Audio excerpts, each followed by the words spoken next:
que se comienza hablando. Sí, Buenas tardes. El día de hoy nos encontramos aquí en medio de un paro y aún así hacemos posible la realización de actividades que ayudan a la discusión y a la difusión del conocimiento. El día de hoy vamos a tener un pequeño conversatorio rememorando lo que ocurrió en Ayotzinapa y también platicando un poco sobre el 2 de octubre.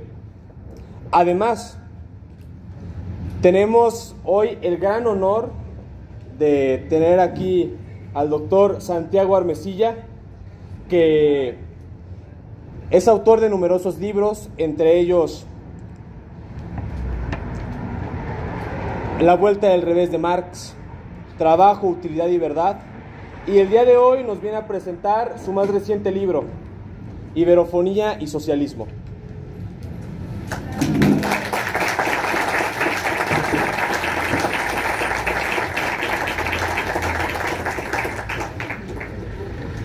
Muchas gracias, espero que me puedan escuchar muy bien. Realmente es poco importante el quién está o el quién no está. Tanto es así que lo que importa es la memoria. Lo que importa es el recuerdo, la lucha de quienes están y de quienes han aportado tanto para que hoy tanto la universidad se mantenga como un espacio público, gratuito, plural, como el caso de la lucha en la que nos encontramos el día de hoy. Como bien se informa, el paro y la lucha estudiantil ha sido fundamental para la construcción histórica y la reivindicación, para el recuerdo y para la memoria. A 8 años de Ayotzinapa, a 8 años de un crimen de Estado, del cual las autoridades se nos atreven a decir que la verdad histórica no fue tan verdadera, que lo cierto no es tan cierto y que los huesos sí tienen memoria. A 8 años se nos vuelve a amenazar con las fantasmas de la militarización. Militares que hace 8 años pudieron desaparecer sin lujo de vergüenza, sin un dejo o un atropello a 43 compañeros estudiantes. Esto no se marca como un hecho aislado, esto no se marca tampoco como una nimiedad, como le llaman a estos daños estructurales, pues son vidas, pues son momentos, son jóvenes como nosotros, son hijos, son hermanos. A esos mismos 8 años, esta nueva ley de seguridad interior está proponiendo que se les regrese el mandato de la Guardia Nacional a la protección militar, que la Sedena, misma institución encargada de la desaparición de 43 compañeros, tome las riendas. Y nos dicen ahora que estas instituciones ya no son más corruptas, que estas instituciones ya no van a desaparecer a nadie más. Sin embargo, en estas mismas épocas se hace recuerdo de un eco que aún duele dentro de la memoria de todos los estudiantes de esta universidad y de todas las personas que recuerdan el 68 con nostalgia, con dolo, pero también con un sentimiento de lucha y de resistencia. Porque en aquel momento, ese 2 de octubre, también fue el Estado, también fue el ejército, también fue la policía, fue la misma de los 43, fue la misma que ha desaparecido y que ha actuado, tanto en Ciudad Universitaria como en los procesos de la huelga, desapareciendo, arrestando indiscriminadamente a miles de estudiantes. Pueden preguntar a sus profesores, compañeros mayores, cómo fueron los arrestos, cómo entraron y rompieron a la universidad, cómo rompieron las puertas y entraron por cada uno de ellos. El Estado es el mismo, el capital no ha cambiado y como dice Monterroso, el dinosaurio sigue allí. A este 2 de octubre el contexto de inseguridad en México se ha exacerbado.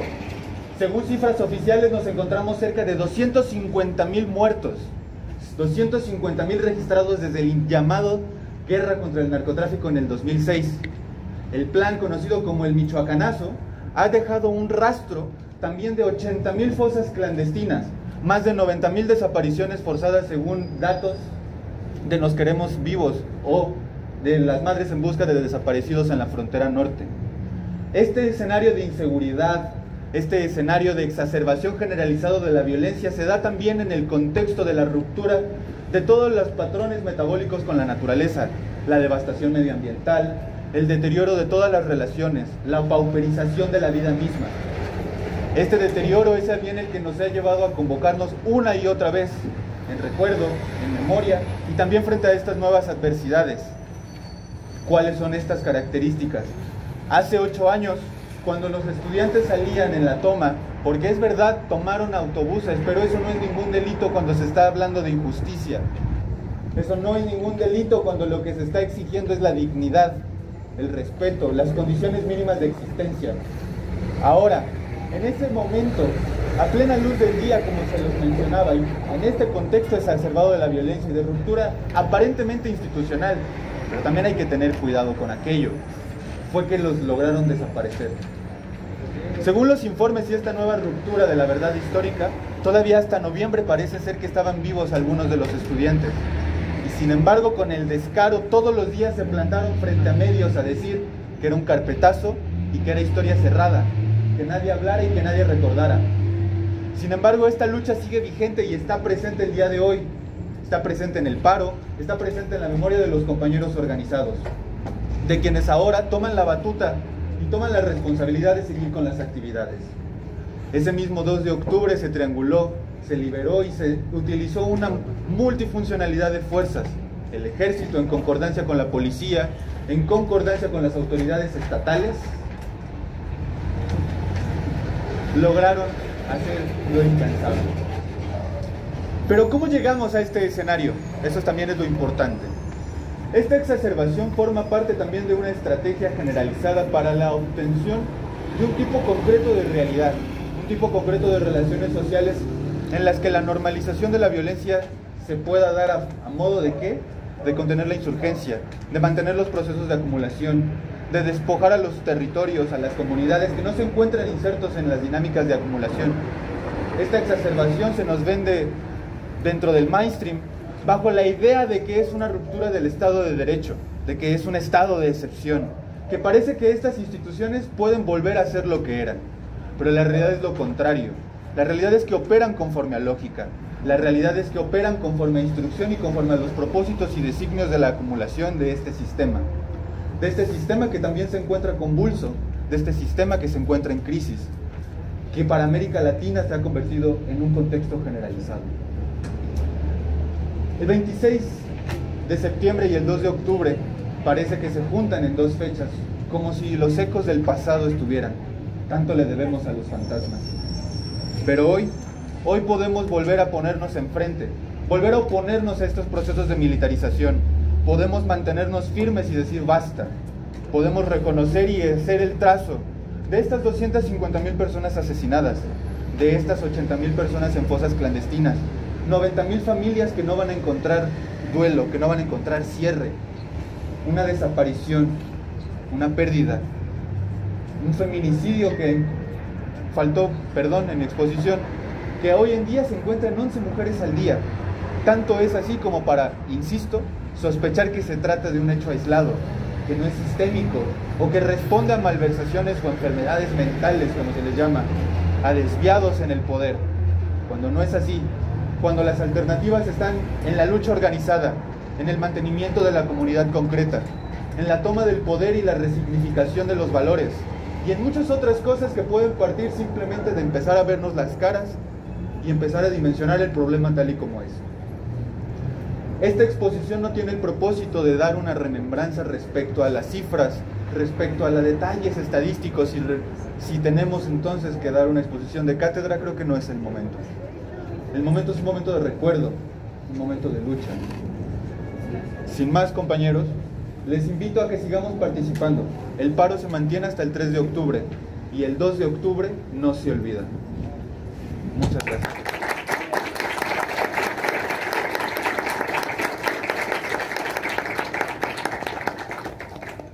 Esperamos, con la exposición del doctor, también seguir profundizando en estos escenarios y en estas ideas para la lucha y la organización. Muchas gracias. Bueno, pues ante todo, muy buenos días y muchísimas gracias por la invitación, y quiero empezar expresando mi solidaridad con los paristas. Os hemos traído un par de botellas de tequila, plátanos y albaricoques para que a lo largo del día, las tequilas para después, para por la noche, pues podráis pues alimentaros para seguir en el combate. Y no quiero dejar de decir lo primero, viva México y viva la lucha de la clase obrera.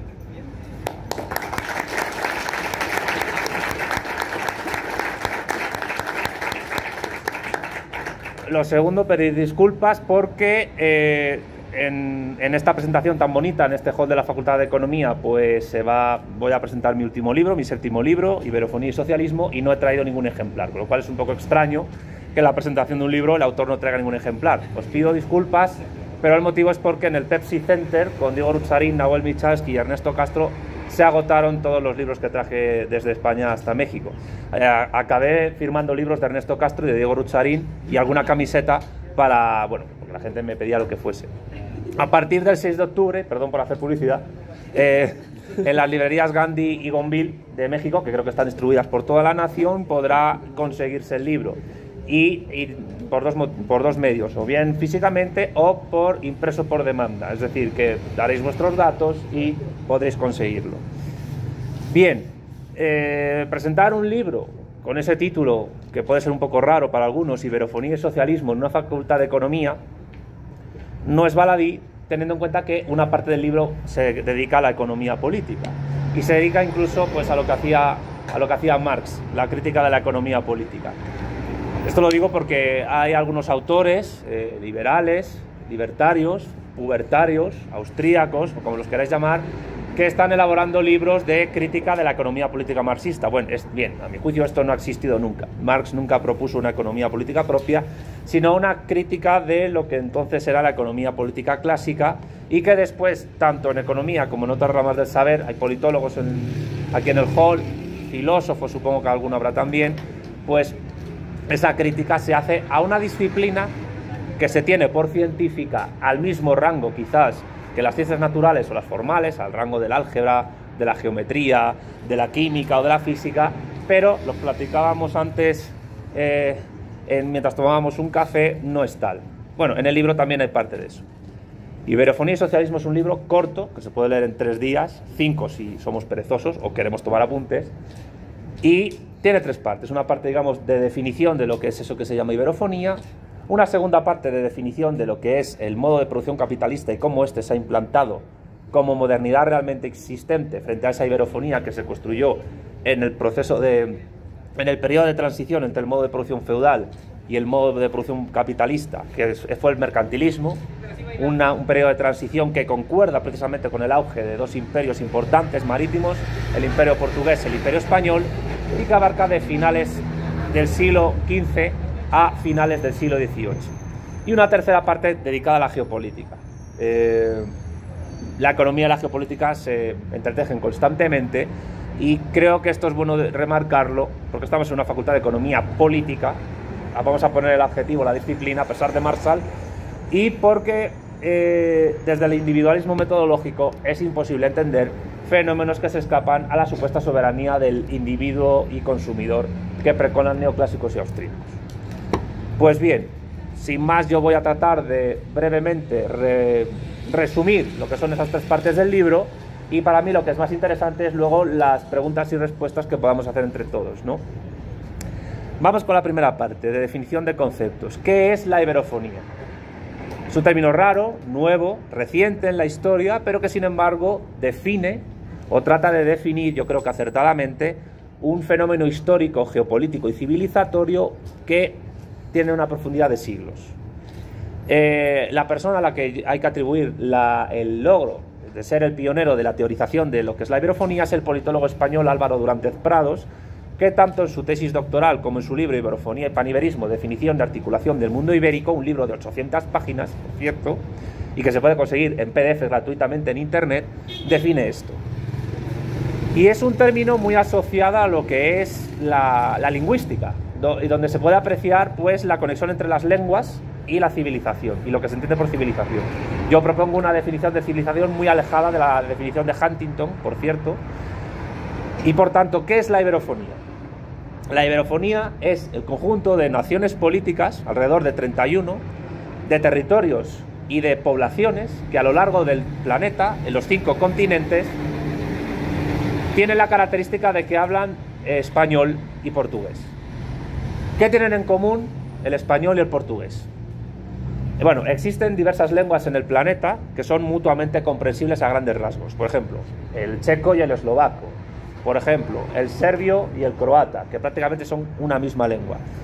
Pero el español y el portugués, a diferencia de estos dos ejemplos que he dicho antes, tienen una característica particular, que son las dos únicas lenguas universales, es decir, habladas en los 5 continentes, en América, en África, en Asia, en Oceanía y en Europa, que son mutuamente comprensibles a grandes rasgos. Según la lingüista argentina Lía Varela, profesora de la UNTREF y amiga nuestra, alrededor de entre un 89 y un 90% de intercomprensibilidad mutua existe entre el español y el portugués. Por motivos obvios, son dos lenguas derivadas del latín y al mismo tiempo son dos lenguas que surgen de la raíz del latín vulgar y del llamado ibero-romance occidental. El ibero-romance occidental es una lengua intermedia entre el latín y estas dos lenguas que surge en la península ibérica, concretamente en el Valle del Duero, en el noroeste de lo que es la península ibérica hoy, y su punto histórico de conformación sería el proceso de reconquista contra el Islam que realizan el Reino de Asturias, el Reino de León y después la Corona de Castilla y la Corona de Portugal. Tanto Castilla como Portugal fueron dos reinos desgajados antes como condados del Reino de León. Lo que ocurre es que luego Castilla se comió al Reino de León y Portugal durante un cierto tiempo, hasta finales del siglo XVI, tuvo su propio camino propio. Pero una diferencia importante entre los dos idiomas es que el portugués conserva del ibero-romance occidental más sonidos vocálicos. Por eso a un portugués o a un brasileño tiene menos dificultades para aprender otros idiomas que un hispanoparlante. Y un lusoparlante tiene más facilidad para entender el español que un hispanoparlante para el portugués. Pero si nos acostumbramos en el oído, podemos entenderlos perfectamente. También depende del país. Os invito a escuchar, siempre lo digo, os invito a escuchar televisión de Angola, que es un país de África que habla portugués, y os vais a enterar perfectamente de todo lo que dice. Y claro, la cuestión es que por escrito cualquiera de vosotros lee un texto en portugués y prácticamente se entera de todo lo que pone. El español actualmente lo hablan entre nativos y personas que lo tienen como segunda lengua unos 560 millones de personas en todo el planeta, siendo México el país principal hispanoparlante. Y el portugués lo hablan unos 231 millones de personas en todo el planeta, siendo evidentemente Brasil la nación lusoparlante más importante. Por cierto, dato geopolítico a tener en cuenta: el portugués es el idioma más hablado en el hemisferio sur del planeta Tierra, no solo por Brasil, sino por Angola y por Mozambique, que estuvieron a punto de unirse en una sola colonia del Imperio portugués, pero por el ultimátum del Imperio británico fueron desgajadas y así los ingleses, los hijos de la Gran Bretaña, consiguieron unir El Cairo con Ciudad del Cabo. Pues bien, en total, los hablantes de estas dos lenguas mutuamente comprensibles a grandes rasgos en todo el planeta conforman 861 millones de personas. Es decir, estamos hablando de un grupo humano inmenso, muy diseminado a nivel global, y que por la sola cuestión de esta conjunción de las dos lenguas, geopolíticamente hablando en este siglo XXI, tiene una gran importancia a tener en cuenta. Hay estados de la Comunidad de Países de Lengua Portuguesa que comparten membresía con la Secretaría General Iberoamericana y que algunos están en organizaciones latinoamericanistas de integración. Brasil, por ejemplo. En la Comunidad de Países de Lengua Portuguesa, naciones como Uruguay, Argentina y Chile son miembros observadores. Pero Guinea Ecuatorial, que es un pequeño estado que está en el Golfo de Guinea y que habla español, es miembro pleno de la Comunidad de Países de Lengua Portuguesa por cuestiones de interés geoestratégico de los propios ecuatoguineanos y también porque fueron colonia portuguesa antes de pasar a ser parte del Virreinato del Río de la Plata. Al mismo tiempo, España también va a ser miembro observador de la Comunidad de Países de Lengua Portuguesa, entre otras cosas por el gallego, que es el idioma del cual deriva el portugués. Y en la Secretaría General Iberoamericana ya hay una oficina de países PALOP. PALOP significa el acrónimo de Países Africanos de Lengua Oficial Portuguesa. ¿Qué significa eso? Que el corazón, el sístole y el diástole de esta iberofonía está en América y está en África. No puede estar ni en España ni en Portugal, que son naciones periféricas vuestras realmente. O sea, para que nos entendamos y que nadie se confunda, España ahora mismo culturalmente es periferia de México. Algún nacionalista mexicano esto le va a encantar, pero es que literalmente, geopolíticamente es así. Pero la cuestión es que la iberofonía abre un campo de posibilidades enormes a la hora de poder articular cooperación, desarrollo e interacción mutua entre naciones de los 5 continentes. Y debido a la descolonización tardía de África que se produce después de la Revolución de los Claveles en Portugal, en el año 74-75, países como Angola, Mozambique, Santo Tomé y Príncipe, Guinea-Bissau y Cabo Verde, pues son lugares estratégicos y geoestratégicos muy importantes para poder conformar una gran comunidad intercontinental e internacional. Históricamente, como dije, la lengua ibero-romance occidental, de las cuales derivan el español y el portugués, se van construyendo durante la reconquista contra el Islam en la Edad Media. Y son los posteriores reinos de Castilla, luego unificados al de Aragón, con los reyes católicos, reino de España y el reino de Portugal, lo que a través de sus imperios marítimos respectivos van expandiendo esa raíz, digamos, lingüística inicial.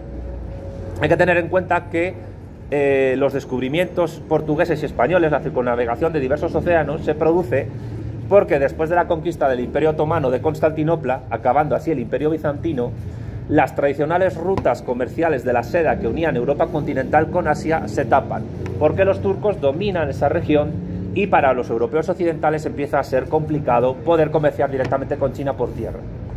Por eso, los portugueses doblan el Cabo de Buena Esperanza y a través de Enrique el Navegante y Vasco de Gama llegan a la India y llegan a Asia, y ahí establecen territorios, feitorías, y al mismo tiempo territorios como Timor Oriental, algunas ciudades de la costa del subcontinente indio y Macao, que hasta hace pocos años era parte del Imperio Portugués y ahora es una ciudad autónoma de la República Popular China.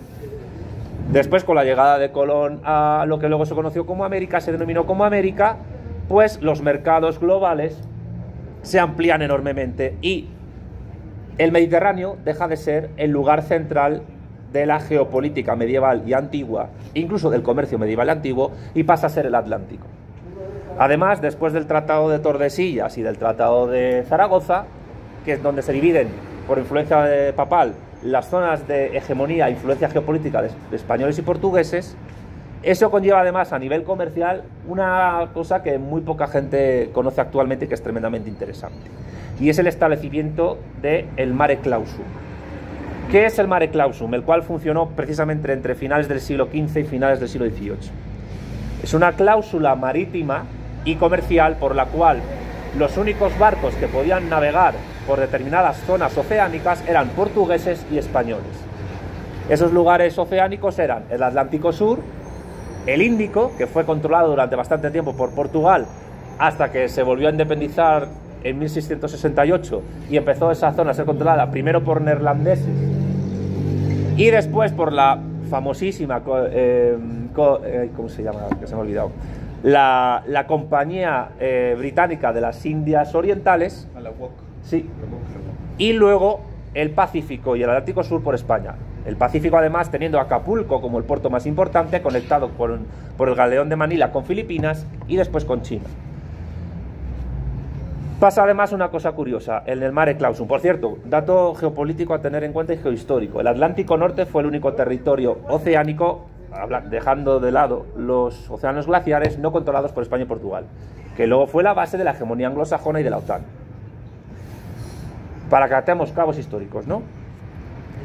La cuestión es que después de la unificación de España y Portugal en una sola unidad imperial entre 1580 y 1640 a partir de Felipe II, se produce el único momento histórico en que a través del Mare Clausum hubo prácticamente casi una sociedad de escala global universal, basada en el mercantilismo, el proteccionismo económico, aunque sí es verdad que había contrabando, sobre todo en las ciudades portuarias, Buenos Aires, Valparaíso, Lima, Guayaquil, Caracas, que está en un vallecito, pero realmente tiene acceso al mar, y alguna ciudad también del Caribe.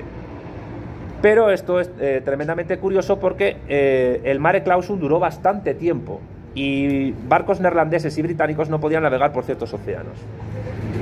Justo en el periodo en que se unifican España y Portugal, la dinastía de los Habsburgo se conecta con la dinastía Ming en la China imperial de entonces. Los chinos en aquel momento, a finales del siglo XVI, no tenían moneda metálica física, con la cual medir el valor de sus bienes y servicios y con la cual comerciar. Es a través de la plata explotada en América y convertida en el real de A8, que fue la moneda más importante del mundo hasta bien entrado el siglo XIX, de la cual, por cierto, deriva el peso mexicano, el peso argentino e incluso el dólar estadounidense y el yuan chino. Los estadounidenses lo llamaban el Spanish Dollar. cómo los chinos empiezan a comerciar todos sus bienes y servicios.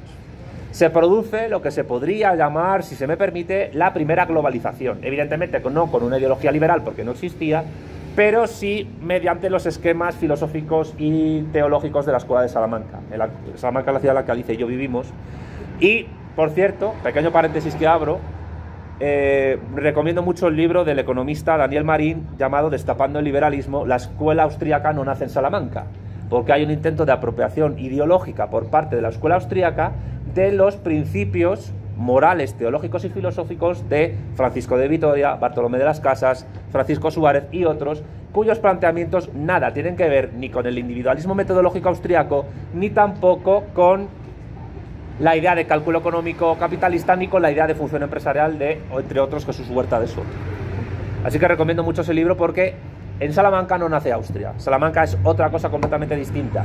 Y la teoría del justo precio que defendían los escolásticos salmantinos está más conectada con Santo Tomás y con Aristóteles, y por tanto con la teoría del valor-trabajo de Marx, que con la teoría de la utilidad marginal de tanto neoclásicos como austríacos. Pequeño paréntesis que abro, pero como estamos en una facultad de economía, me parecía pertinente decirlo. Bien, ¿cuándo se empieza a romper ese intento de construcción iberófona en una modalidad de monarquía autoritaria regida por los austrias en la historia? Primero con la independencia de Portugal y por tanto con la separación de Brasil del resto de la América española en América del Sur, lo cual no obstó para que durante el periodo de Felipe II, Felipe III y Felipe IV los bandeirantes brasileños hubieran extendido los dominios de las colonias brasileñas hacia el Amazonas y hubieran conectado con el virreinato del Perú, y al mismo tiempo con el fin del mare clausum en el siglo XVIII, a finales del siglo XVIII, cuando el Imperio Español y el incipiente Imperio Británico, que ya estaba expandiéndose gracias a los efectos de su primera revolución industrial, pactaron el asentamiento de lo que rige hasta hoy día, que es el mare liberum. ¿Qué es el mare liberum? Pues lo contrario del mare clausum, es decir, las aguas oceánicas, marítimas e interoceánicas de todo el planeta están completamente abiertas para los barcos de mercancías y bienes y servicios de cualquier nación soberana y de cualquier imperio. Se acaba el mare clausum y España y Portugal pierden la exclusividad oceánica que tuvieron después del Tratado de Tordesillas. De hecho, otro dato curioso, cuando en la conferencia de Berlín se produce el reparto colonial de África, Portugal quiso poner como reclamo, como base de su reclamo colonial, el Tratado de Tordesillas. Y evidentemente ni alemanes, ni británicos, ni franceses, ni otras naciones les hicieron nada de caso. Total, que después del mare liberum se produce los procesos de independencia hispanoamericanos y también de Brasil del siglo XIX. Y entramos en otro periodo histórico. En un periodo histórico donde esa modernidad alternativa inspirada en la teología católica, pero entretejida, lo ibérico y lo católico, con lo amerindio y con lo africano, es sustituida por lo que el filósofo español Felipe Martínez Marzoa, marxista, al cual yo utilizo mucho en la segunda parte del libro, describe como modernidad o modernidad realmente existente, o la estructura ontológica de la modernidad basada en la unidad básica de la misma, que es la mercancía, es decir, el modo de producción capitalista. Un modo de producción capitalista cuya base es la mercancía, la cual se conforma y produce mediante esa sustancia del valor que es el tiempo de trabajo socialmente necesario, que no es, como piensa Pubertad y lo que surja, el tiempo que tarda un obrero en producir un bien, sino que es el tiempo medio que tecnocientíficamente una sociedad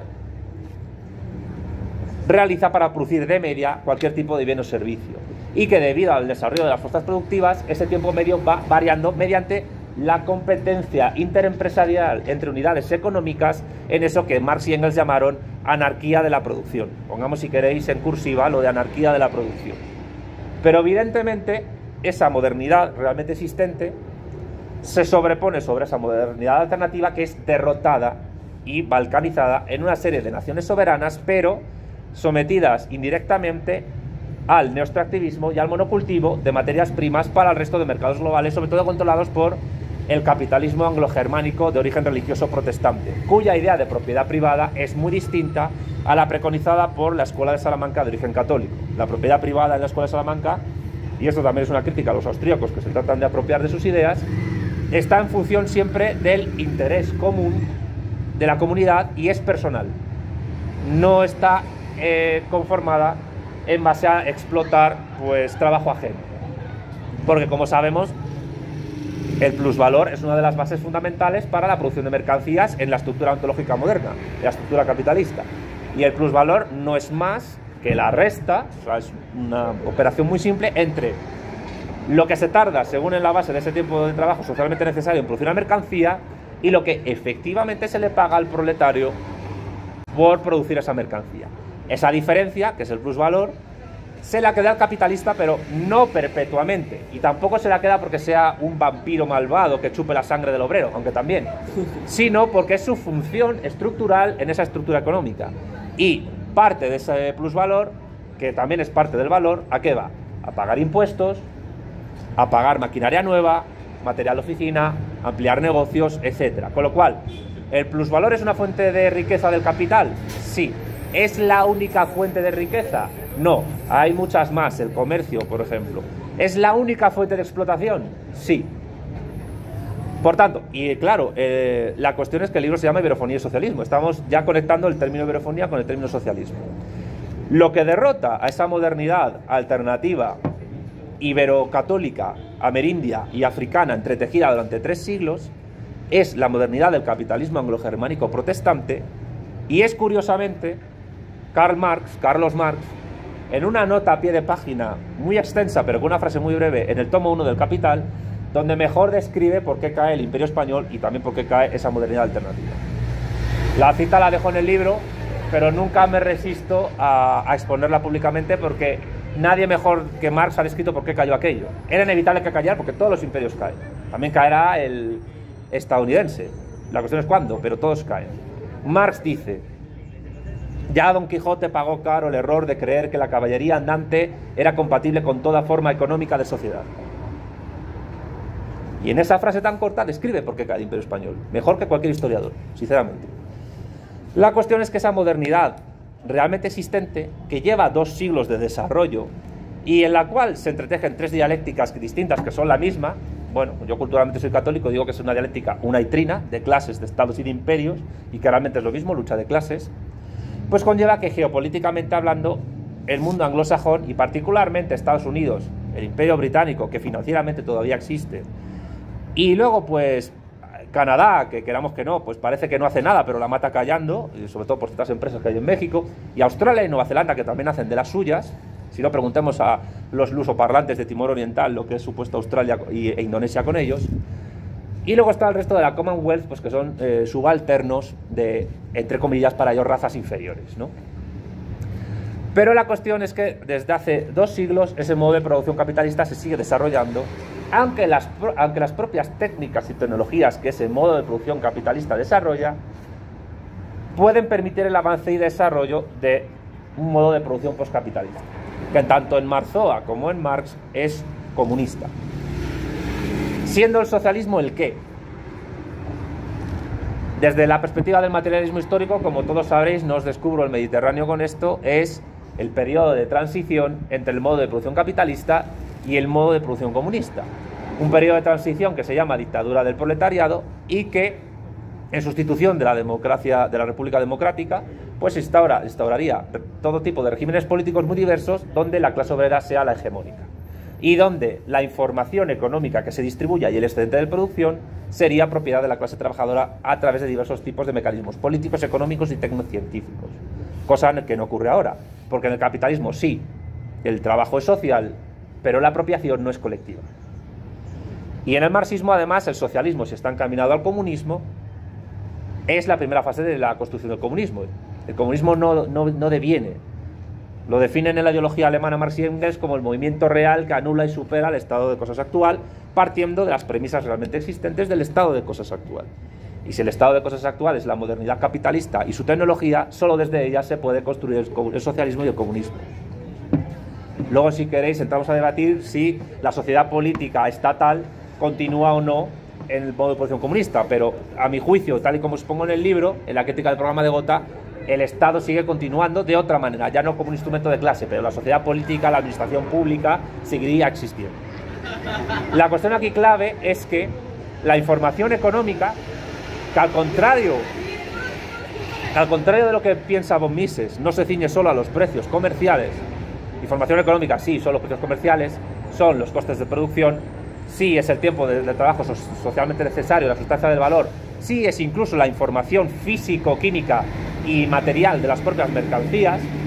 La prueba de ello, bueno, supongo que todos conoceréis, sabréis lo que es la Organización Mundial de Aduanas, que tiene su sede en Bruselas y que unificó el sistema aduanero mundial después de la caída de la Unión Soviética. No es casual que eso fuese así, porque antes existían, si no me equivoco, 6 o 7 sistemas aduaneros, y en ese sistema de codificación y definición de mercancías se clasifica el valor de uso, lo que Marx llama el capital merciología, por lo menos en la traducción del siglo XXI, la de Wenceslao Roces, de Fondo de Cultura Económica, lo llama de otra manera más poética, pero bueno, a mí me encanta la edición de Wenceslao Roces, porque Roces es un gran conocedor de la filosofía hegeliana, y a la hora de conectar a Aristóteles con Hegel en el Capital, creo que lo hace de una manera muy solvente. Entonces, yo no soy enemigo de que la gente lea la traducción de Fondo de Cultura Económica y la defiendo, lo digo por otros que defienden la del siglo XXI, que está muy bien también. Y además es la más fidedigna respecto del idioma alemán de origen de Marx. Pero la cuestión es que la información económica que en las aduanas se construye, si uno lee el manual del sistema armonizado de definición y codificación de mercancías, es un manual donde se describe capítulo por capítulo la composición química, física e incluso biológica, entre otros elementos, de las mercancías que se distribuyen en todo el mundo. Y eso también es información económica. Por cierto, todo lo que vertemos en redes sociales, en Facebook, en Instagram, en Twitter, también es información económica, de cara a que las empresas, que son las que pagan publicidad en esas redes sociales, conozcan nuestros gustos de consumo, que son objetivos, que no son subjetivos, y puedan, a través de ello, pues, tratar de influir en nosotros a través de la publicidad y distribuir sus bienes y servicios. Pues bien, ¿cuál sería, al juicio de Marzoa, la clave del socialismo conectado con el comunismo? La clave es que el excedente de producción, el plusvalor y al mismo tiempo la información económica sea lo más transparente posible. Habrá secretos de Estado porque, bueno, porque así pasa con los militares y tal, pero evidentemente a nivel de producción, distribución, intercambio, cambio y consumo, las 5 ramas de las relaciones de producción, esa información económica puede ser más transparente y puede permitir incluso la eficiencia económica, la competencia efectiva y la innovación tecnocientífica. Esa es la propuesta, por ejemplo, de la Escuela del Cibercomunismo, del CIBCOM, que entiende, y yo estoy de acuerdo con ellos, que las críticas de von Mises o de los neoclásicos a la imposibilidad de cálculo económico en el socialismo es lo que diría Gustavo Bueno, un lisologismo, es anegar la especie por el género, es decir, el único cálculo económico que existe es el capitalista y es impensable que exista otro tipo de cálculo económico. Ya de por sí esto es absurdo porque en el pasado precapitalista había, sí, rudimentario, pero había un cálculo económico. La racionalidad económica existía antes de que existiese el capitalismo y la planificación económica existía en el pasado.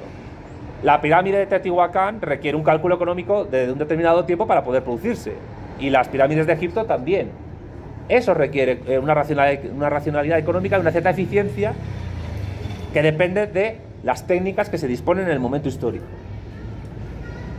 Pues bien, la cuestión es que a través de la tecnología capitalista actual y a través de la ciencia cibernética, informática y otro tipo de tecnologías, la transferencia de información y la eficiencia económica no solo puede hacerse a una escala nacional pequeña. En su libro sobre cibercomunismo, Maxi Nieto y Paul Coxot afirman que con un mero ordenador personal rudimentario de los años 2000, se podía planificar toda la economía de un país como Suecia, que es relativamente pequeño, mediano pequeño, pero con una población inferior a España.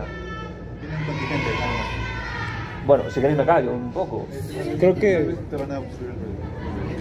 Sí, es internacional por la lucha contra, Sí, hoy es el pañuelazo. Vale, pero ¿continúo o qué hago? yo creo que estaría bien. Ahí va, pausar. Valicia a poner orden allí. A ver qué dice. Por eso estoy con ella, ¿sabéis? Sí. Un aplauso para Alicia, por favor.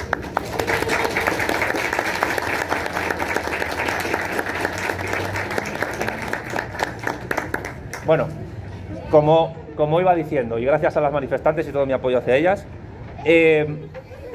si un ordenador personal de los años 2000 puede ayudar a planificar y a codificar y a intercambiar todos los datos económicos de una economía del nivel de Suecia, imaginemos con los ordenadores actuales y la tecnología actual o los ordenadores cuánticos que vaya a haber en el futuro, a qué escala se puede planificar el intercambio, producción y distribución de bienes y servicios y a qué escala. Pues evidentemente la economía de un país como China o como Rusia o como Brasil se puede realizar y con tablas input-output muy sencillas, que luego se pueden complejizar, una economía de corte intercontinental, iberófono también. Es decir, se puede llegar a una economía planificada a escala civilizatoria de una manera, no voy a decir sencilla, pero relativamente asequible para lo que existe actualmente. Imaginemos lo que puede ser, insisto, con la tecnología cuántica. Eso permitiría conectar la península ibérica con México o con Timor Oriental o con África de una manera muy rápida y eficiente. Y esto conlleva, y lo estábamos hablando antes en el bar, una redefinición de lo que es la economía política, me gusta poner el adjetivo, como disciplina. Yo no lo considero, no sé si estarán ustedes de acuerdo conmigo, en que no es una ciencia al nivel de lo que puede ser la química o la mecánica clásica, la mecánica cuántica es complicado. Pero yo concibo a la economía como una tecnología política cuyo campo, en términos de ser categorial de bueno, nunca se puede cerrar como el de una ciencia física, pero, aunque en la escuela CIPCOM da mucho peso a la econofísica, que yo creo que deriva de la termoeconomía que Nicolae Georgescu-Roegen desarrolló en el siglo pasado, pero lo que está claro es que el cierre tecnológico de la economía va a depender del desarrollo tecnocientífico que se hace en otras disciplinas. Y por tanto, ese campo tecnológico-político nunca puede estudiarse, ni puede organizarse, ni a escala académica, ni a escala práctica, partiendo de explicaciones que deriven de la subjetividad o del individualismo metodológico. Porque, como dijo Gustavo Bueno, en la teoría de la actividad marginal a veces se parece un poco a la frenología del siglo XIX, es decir, a través de proyecciones mentales podemos saber las curvas de oferta y demanda y entender un poco qué es eso de la función empresarial que dice... Y sí, tengo que hacer mucho esfuerzo para no decir juerga de setas cuando me refiero a Huerta de Soto. Y lo digo, pequeño paréntesis, porque no sé si ustedes recuerdan a Puma Capitalista UNAM, que era una página de Facebook que existía aquí de un chico que bueno, muy impulsivo, que decía, mamerto, chairo, jaque mate, marxismo refutado, no sé qué. Bueno, pues en España unos cuantos, que ahora estamos en la razón comunista y en Vanguardia Española, creamos una página de Facebook que era mote de aquel chico que se llamó ANCAP, with a cap, en inglés, anarcocapitalista, con una gorra, y tomábamos sus frases y las poníamos en plan meme. Y bueno, básicamente nos reíamos de él, con perdón. Pero bueno, la cuestión es que la escala a la que se mueve la economía es tecnocientífica, es a nivel de clase, a nivel de Estado y a nivel de civilización, de imperio, es geopolítica. Y el problema es que desde el individualismo metodológico e incluso desde la misma antropología que tiene que ver con la cuestión de la cultura, lo que se llama cultura material, no se puede entender los fenómenos económicos y entender cómo determinadas instituciones económicas influyen en nuestro comportamiento a escala del propio campo, del mercado. Y comercio y mercado no es lo mismo, ya lo sabéis. La cuestión es que la ventana de oportunidad geopolítica que se abre ahora en esta Segunda Guerra Fría entre Estados Unidos y la República Popular China, a eso que Durantes Prados llama iberofonía se le abre una ventana de oportunidad que llegaría, siguiendo los ciclos de onda larga de Mandel y de Kondratiev, hasta mediados de este siglo XXI, para poder articularnos de alguna manera. Y esa articulación puede, y a mi juicio debe, aunque trato de moverme en la realpolitik y no ir siempre por el deber ser, pero puede ser postcapitalista, a través de esta tecnología que digo, y de esta nueva redefinición de economía política que se plantea.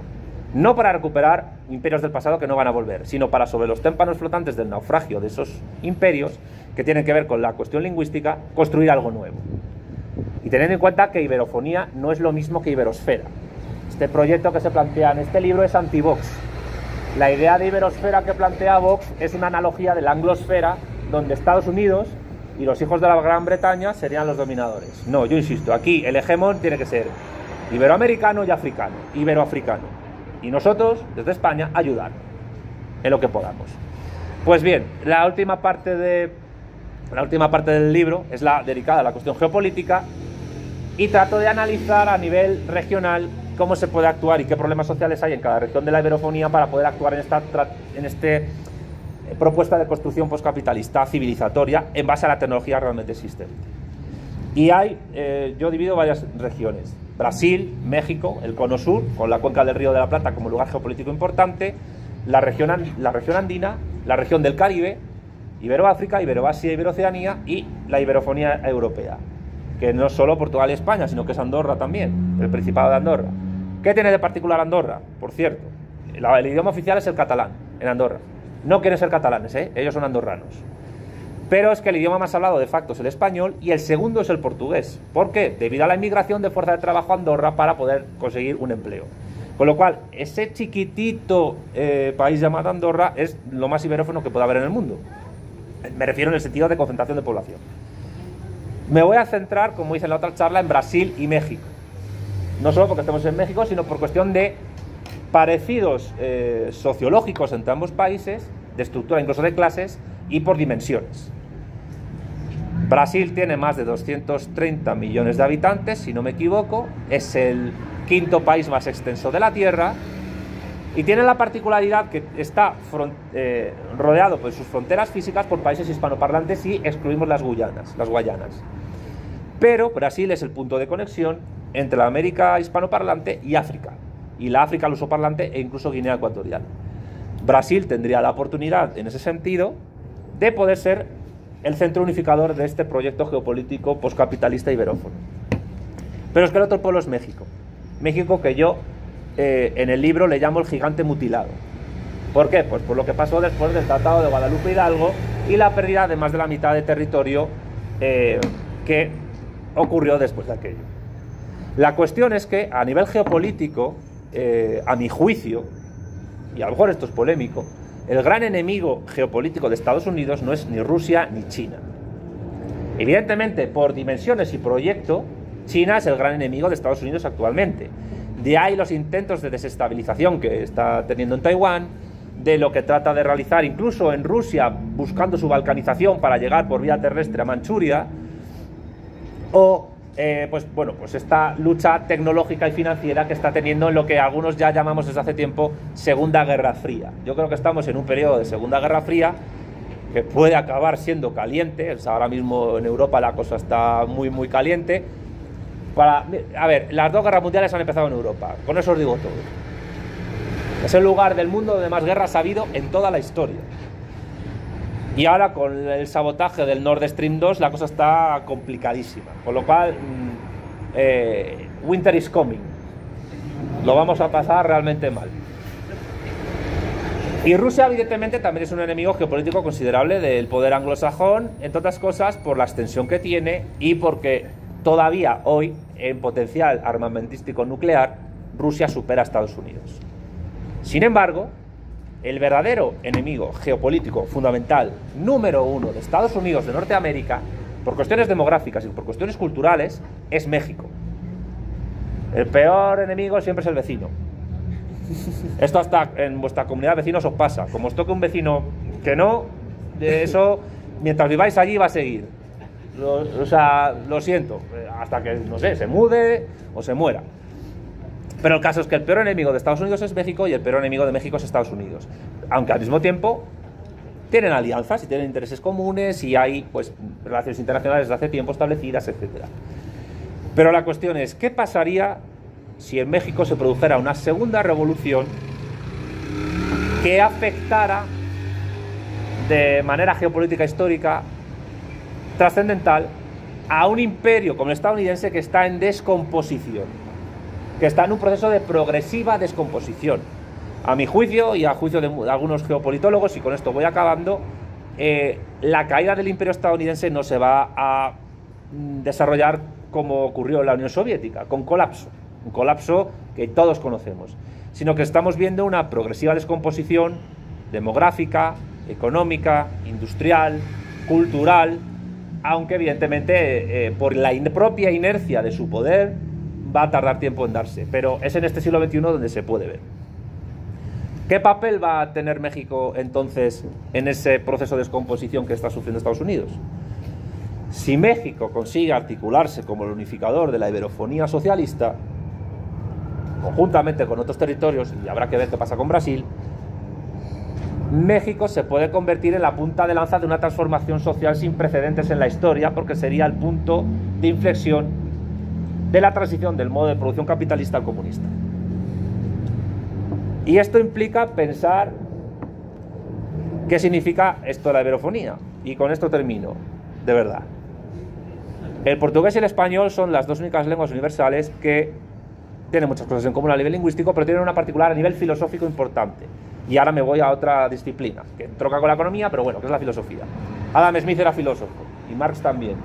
Y yo creo que a veces lo que le hace falta a muchos economistas es saber de filosofía para saber lo que dice, porque espontáneamente maneja categorías filosóficas sin saberlo y no las define. Es como cuando Rayo confunde individuo con persona, con ciudadano y con sujeto. No son las mismas categorías. Y al confundirlas, pues eso lleva a confusión en las propias categorías de tu propia ideología austríaca, más que escuela. La escuela es una palabra para darse pote, ¿no? Para decir, mira, somos una escuela. Son los dos únicos idiomas que tienen los verbos ser y estar en su lengua. Y el verbo ser y estar son distintos y tienen direcciones diferentes. Yo diría que pertenecer a eso que se llama iberofonía, que abarca 5 continentes, 31 estados soberanos y 861 millones de personas, la mayoría trabajadores, obreros y campesinos, no es una forma de ser, sino que es un modo de estar en el mundo en el que se ha entretejido lo iberocatólico, lo amerindio y lo africano. Y en este contexto de Segunda Guerra Fría sería un modo de estar a la espera de intervenir de una manera decisiva mediante un acto político de impacto que tenga alcance universal. Y con esto termino. Muchas gracias por escucharme y espero vuestras preguntas.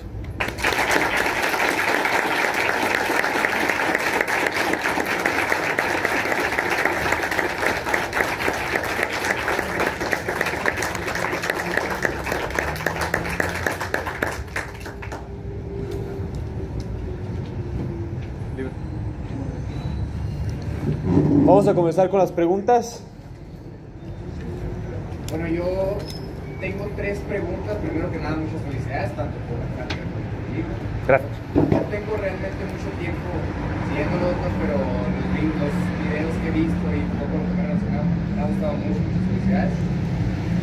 Y tengo 2 preguntas que están conectadas con un tema más general y una tercera que ya es más en torno al libro, al tema del libro. Las primeras 2 preguntas es, ¿cómo se transita de un estudio general de conceptos, un estudio muy amplio de lo que es la crítica de la economía política, a la aplicación de la crítica de la economía política a un entorno actual? Porque el entorno económico que analizó Marx y bajo el cual hizo la crítica de la economía política pues no es el mismo actualmente, ¿no? ¿Cómo se transita eso? ¿Cómo recomendaría usted? Y pues pegada a esa pregunta, ¿cómo discriminamos la información para el análisis en torno a la crítica de la economía política, pero también para la transición hacia un análisis como el que usted dice, geopolítico? ¿Cómo discriminamos la información? ¿Cómo discriminamos de anécdotas a hechos históricos relevantes, ¿no? ¿Cómo podríamos hacer eso? Y mi tercera pregunta, ya es en torno al libro, es ¿cómo pudiéramos subvertir desde su perspectiva las relaciones, si bien no se puede decir de dominio per se, dominio violento, sí de regulación o de hegemón que tiene España con otros países, por ejemplo, mediante la lengua, con la Academia Española, o como pasa en México con el sistema financiero? ¿Cómo se subvierte todas esas relaciones que hoy están dadas para llegar al punto? Muchísimas gracias. Contesto persona por persona, si queréis. Yo creo que lo mejor es que por persona. Una por persona. Sí. Vale, pues a ver, la primera pregunta es tremendamente importante porque requiere pues recuperar la relación mutua, influencia mutua entre la teoría y la praxis. Partiendo de la base de que elaborar una teoría es una acción práctica y la praxis política, sindical, etcétera, o estudiantil, afecta a la teoría. Pero una buena abstracción te ayuda a concretar políticamente mejor. Digamos que nosotros partimos a la hora de elaborar estas ideas, tanto en mi canal de YouTube como en nuestras revistas, en nuestros libros, del materialismo político, que es una propuesta de fusión de la filosofía de Marx con la de Gustavo Bueno, Felipe Martínez Marzo. Hay muchas otras influencias que vayamos tomando, la teoría de la subordinación fundante de Marcelo Gullo, etcétera. Entonces nosotros partimos que el materialismo en abstracto, como propuesta de metodología de análisis de la realidad, tiene que ir de la mano del materialismo práctico. Y el materialista práctico lo definen, es el comunista, según Marx y Engels, en la ideología alemana. La praxis materialista máxima es la revolución política. Es a través del ensayo y error histórico como el materialista práctico entiende cómo puede transformar el mundo. Pero claro, esto no es solo patrimonio de los obreros, es que el capitalismo burgués hizo lo mismo. Al capitalismo como relación social empezó a surgir y a conformarse en la Baja Edad Media, alrededor del siglo XIII. Realmente le ha costado 6 siglos a la burguesía convertirse en clase hegemónica dominante, es decir, del siglo XIII al XVIII. Y ha habido ensayo y error en sus proyectos, pero hoy están olvidados. Nadie se acuerda de la Liga Hanseática, por ejemplo. La Liga Hanseática era una liga comercial que se dio entre el Mar del Norte y el Mar Báltico, entre varias ciudades de Europa del Norte, que a nivel comercial era prácticamente capitalista. Y no duró mucho tiempo y luego se desarrollaron otro tipo de proyectos económicos. Pero la cuestión es que no fue hasta el Imperio Británico y de manera más perfeccionada estadounidense cuando el modo de producción capitalista se asentó. Entonces, yo, de manera aproximativa, lo que puedo responder a esa pregunta, que es tremendamente importante, es que la praxis política de los vivos está condicionada por los muertos que vinieron antes y condicionará a los que vengan después. Y hay que tener en cuenta que pueden pasar dos cosas con el modo de producción capitalista. Si aplicamos la segunda ley de la termodinámica, la entropía, entendemos que toda formación histórica tiende al caos y se acaba descomponiendo. Pasó en la antigüedad tardía entre el esclavismo y el feudalismo, entre el siglo XIII y el XVIII, en la cual el Imperio Romano de Occidente pues, se descompuso, las ciudades dejaron de tener peso pasando al campo, y los amos de esclavos pasaron a ser señores feudales y los esclavos pasaron a ser siervos de la gleba. Las transformaciones sociales, dependiendo del contexto del que partamos, pueden ser lentas o rápidas, y es verdad lo que dice Lenin. En semanas pueden pasar décadas, pero esas semanas en las que pasan décadas vienen de un proceso de acumulación de práctica histórica muy determinado antes, tanto de elaboración teórica como praxis. Entonces, lo que nosotros proponemos es que, partiendo de lo que hay ahora y del bagaje histórico, es desde donde hay que actuar. Y la combinación es complicada, pero si se tiene la cartografía adecuada, pues el navegante llega al puerto. Aunque luego la navegación obliga a modificar el mapa de inicio, que es lo que pasa con la cartografía. Es lo máximo que te puedo contestar a este respecto a la primera pregunta. Y respecto a la segunda pregunta, yo diría que sí, que es tremendamente terrible la práctica empresarial española que ocurre en estos países. Con el vertido que ocurrió de Repsol en Perú se vio.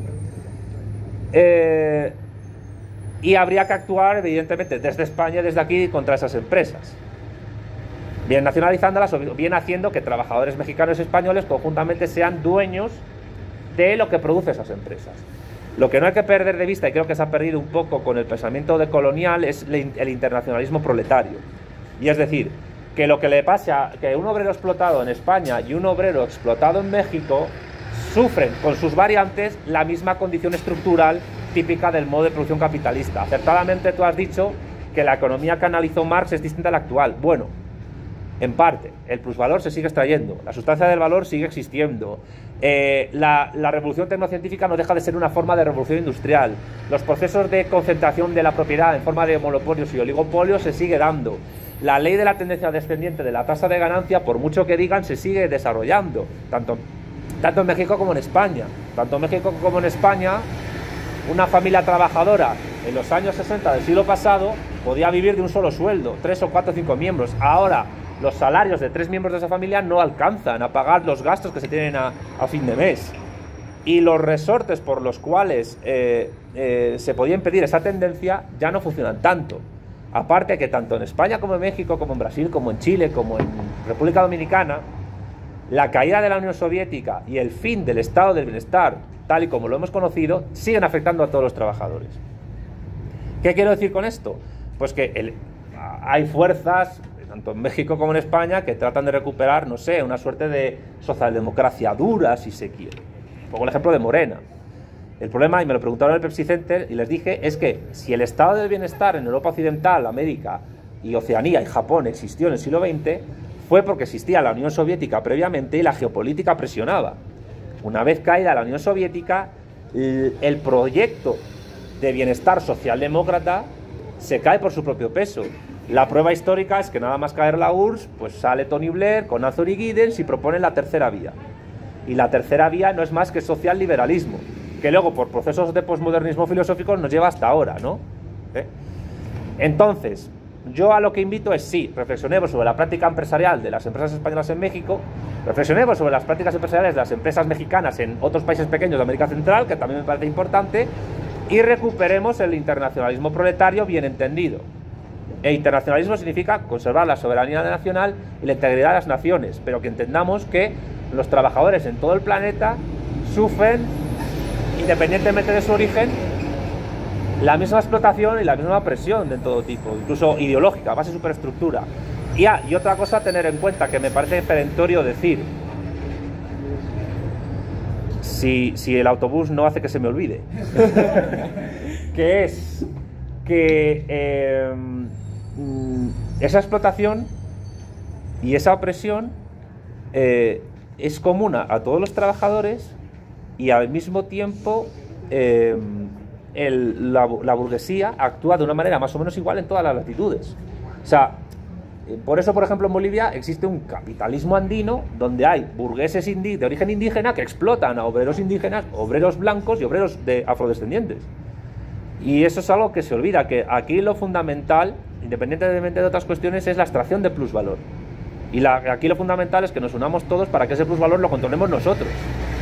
Y que se llegue a un punto mediante la tecnología en la cual la mercancía ya no sea la unidad básica a través de la cual se estructura esa estructura económica moderna, que según Marzoa, yo estoy totalmente de acuerdo con él, es realmente la única estructura económica que ha existido de manera sólida en la historia.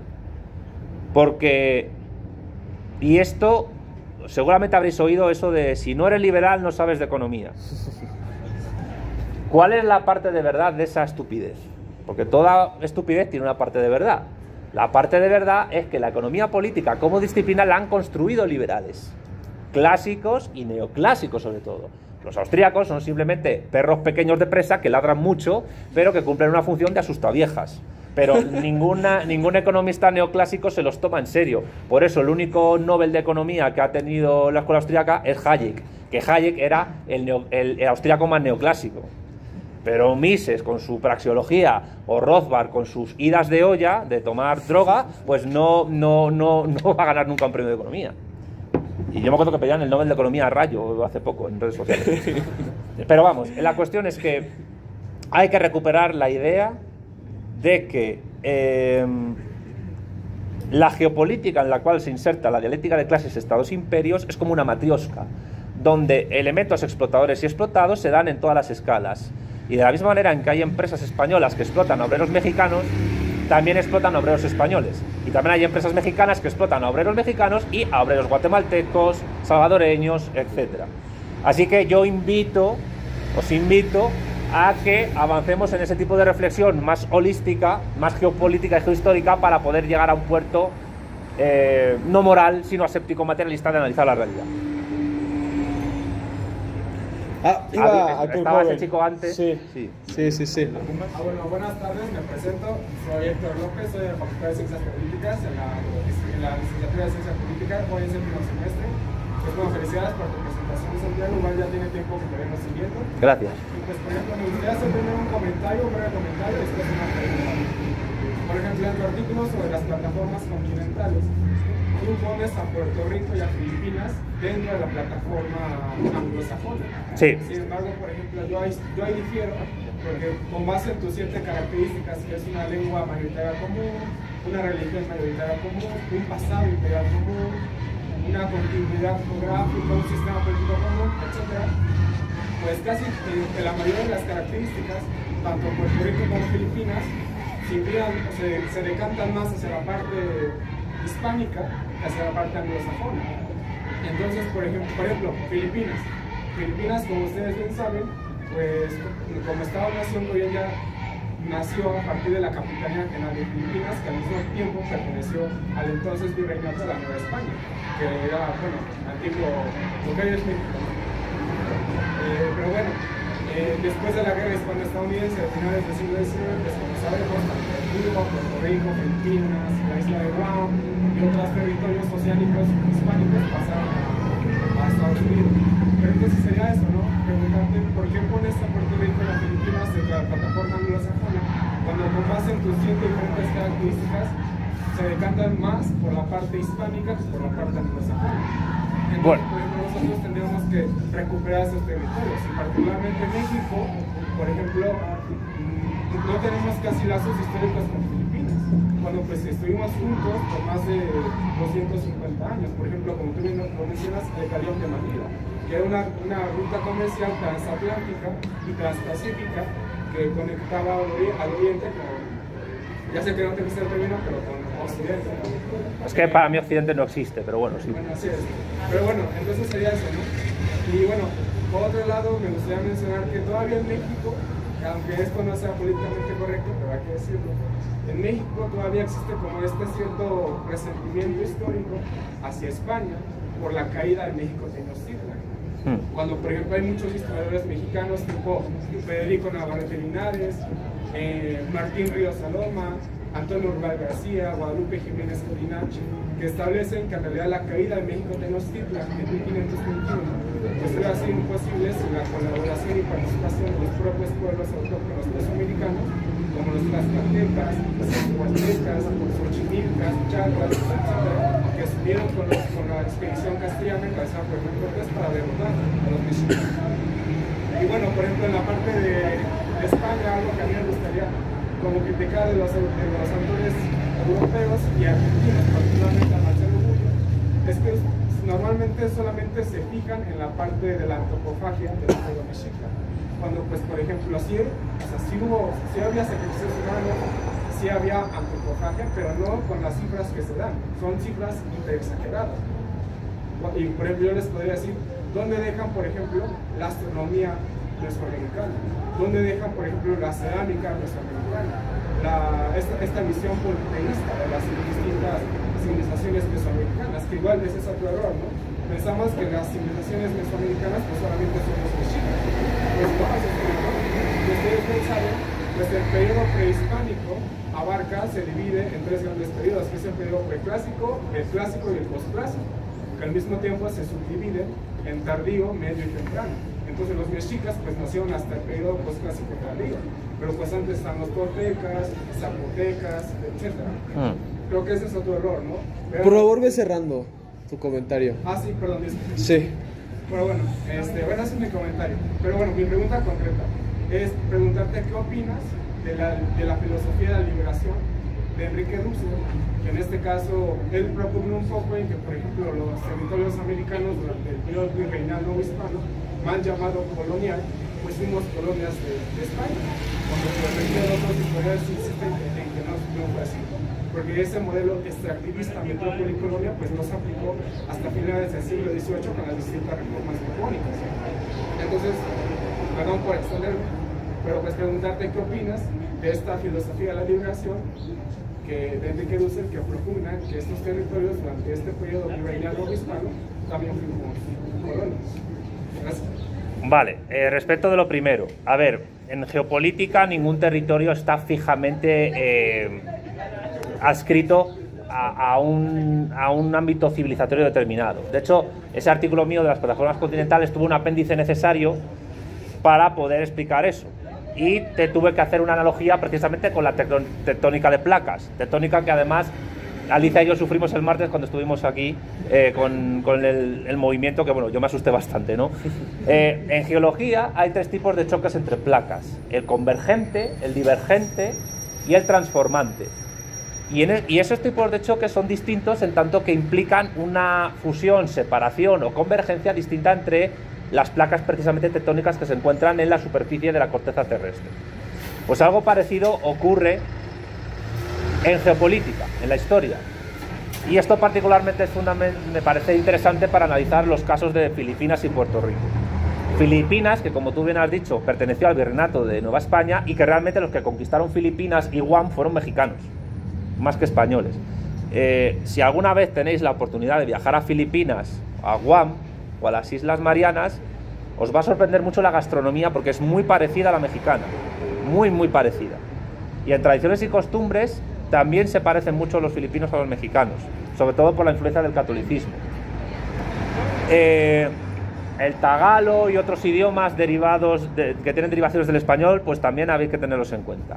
Pero es que la cuestión es que cuando Filipinas se independizó de España, acabó como Cuba, pero durante más tiempo que Cuba, que también Cuba fue parte del Virreinato de Nueva España, bajo la bota de Estados Unidos, de Norteamérica, y básicamente lo que hicieron los Estados Unidos ahí fue una imposición no solo lingüística, sino militar y colonial, tremenda, que duró hasta la invasión japonesa, que intentaron hacer la suya, después se recuperó y luego se independizaron definitivamente. Y el problema es que aunque en Filipinas hay una cercanía cultural por cuestiones religiosas a México, por ejemplo, sin embargo, el idioma de facto que les conecta con el mundo es el inglés. Y también hay que tener en cuenta otra cuestión, y es que con la adscripción cultural de Filipinas al mundo anglosajón, se rompe la conexión iberófona entre el mundo hispanoparlante y China, porque Filipinas era el puente comercial entre Acapulco y los puertos de Shanghái, Hong Kong, etc. Y claro, esa ruptura es geopolíticamente muy importante porque el Pacífico cambia de reconfiguración a nivel geopolítica y de comercio marítimo. Yo diría que lo de Filipinas es irrecuperable, y recuperar Filipinas es imposible, pero quizás un acercamiento a un bloque iberófono por parte de Filipinas y sobre todo a unos Estados Unidos hispanizados podría ser viable, pero recuperar un territorio por la fuerza hoy día es que no lo veo. Y el caso de Puerto Rico es distinto, porque si bien el idioma mayoritario es el español, si hoy haces un referéndum, a mi juicio, si hoy haces un referéndum en Puerto Rico sobre qué opción eligen, si ser un estado de Estados Unidos, si ser un estado independiente o ser una comunidad autónoma española, que había algunos grupos que lo defendían, yo creo que ganaría la primera opción, ser un estado pleno de Estados Unidos como lo pueda ser Hawái o Alaska. Entonces también es complicada la cuestión de Puerto Rico porque, claro, a nivel geopolítico también te conecta las llamadas antes Antillas españolas con el resto de América del Sur, sobre todo con Venezuela y la cuenca del Orinoco. Lo único que yo vería ahí viable sería un apoyo externo fuerte a un movimiento de liberación nacional boricua que buscara un Estado independiente que no dependiera de Washington y que se acercara a otras plataformas geopolíticas de corte latinoamericanista. Puerto Rico pertenece a la Secretaría General Iberoamericana, pero no es miembro de pleno derecho porque no es un Estado y no tiene voto. Entonces, Filipinas y Puerto Rico son casos complicados. Pero te voy a poner otro caso complicado que lo has mencionado, que es Mozambique. Mozambique habla portugués, pero está en la Commonwealth. ¿Por qué está en la Commonwealth? Porque geopolíticamente hablando y comercialmente hablando le interesa a las autoridades administrativas de mozambiqueñas, y porque históricamente hablando la presencia británica en Mozambique fue mayor que en Angola. Entonces, por eso te digo que el magma que implica la geopolítica no hace que un estado, un territorio, sea que esté perennemente adscrito a un tipo de civilización o cultura determinado. Una prueba de eso es incluso pues, lo que está pasando en Estados Unidos con la población hispana, que cada vez más los mexicanos o los descendientes de mexicanos están copando los estados de Estados Unidos y convirtiéndose en la población inmigrante mayoritaria. ¿Qué efectos puede tener eso a largo plazo en Estados Unidos? No lo sabemos. ¿Puede haber una fusión cultural anglo-hispana? Es posible, pero no es fácil entreverlo, ¿no? Además, un dato que a mí me sorprendió, en México viven 3 millones de estadounidenses. Por cierto, habría que preguntarse cuántos de ellos trabajan para servicios de inteligencia. ¿Cuántos están regulares? ¿Y cuántos están regulares, no? O sea, esto como pregunta para inquietaros un poquito, ¿no?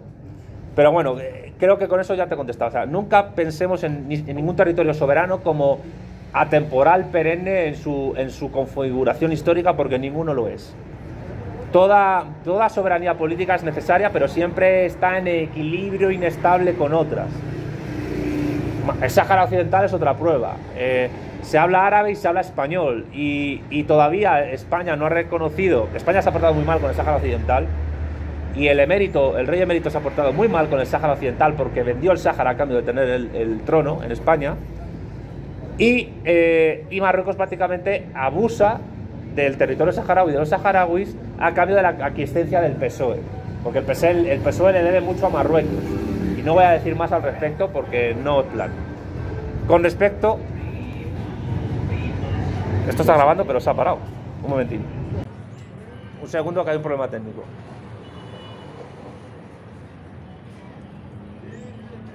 Bueno, ya, está grabando este también. La segunda pregunta, que conecta en el fondo con la cuestión de Dussel. A ver, no hay que caer ni en la leyenda negra antiespañola ni en la leyenda rosa.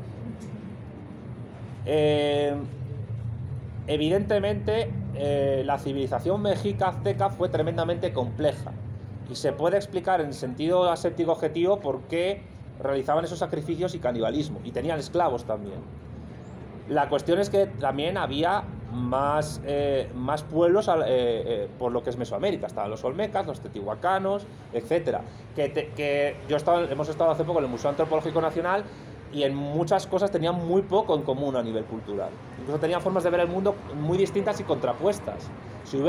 A mi juicio, si hubiera habido un conflicto bélico entre esos pueblos, hubiera sido muy radical porque tenían formas de ver el mundo muy diferentes, que chocaban.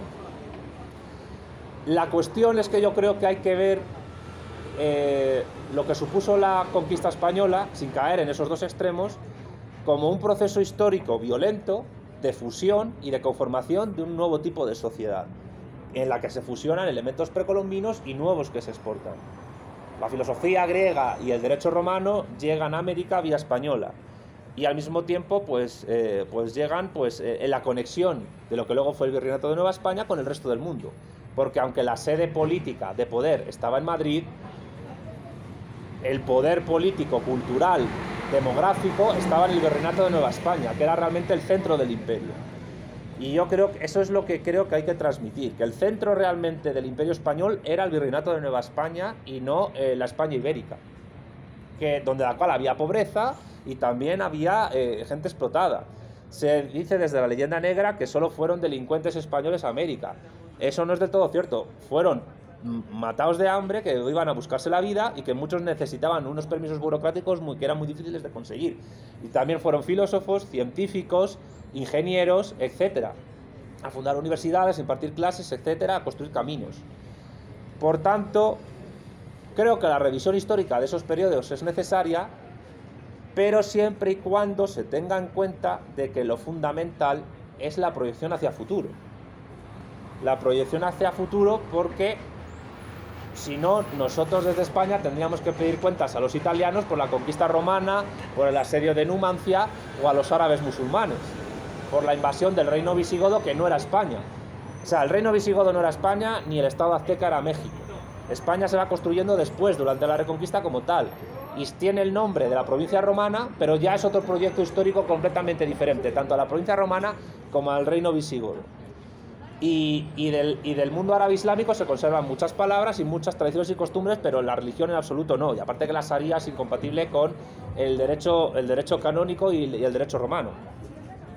Entonces yo creo que hay que ser prudente en ese sentido y no caer ni en un revisionismo histórico negro legendario ni rosa legendario, para que, teniéndolo como base histórica, sin embargo nos preocupemos más por el presente y el futuro, que es lo fundamental.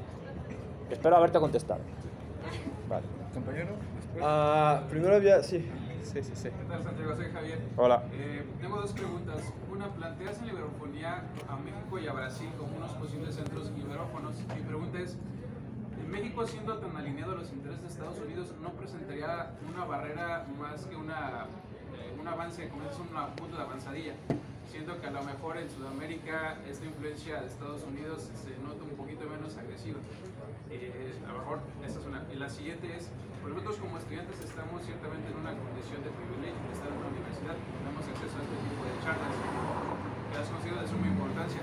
Sin embargo, haciendo una pequeña analogía con el manifiesto comunista que está escrito para los obreros, tienes herramientas o mecanismos que nosotros con este pequeño privilegio podemos hacer llegar a la gente trabajadora, a los campesinos de México, siempre son la mayoría por estas mismas condiciones materiales, no saben ni que está en la universidad o que está este tipo de charlas, y que esta información les concierne de manera directa, porque, bueno, esa es la intención, que empiecen a despertar, que empecemos a conocer que puede haber un cambio.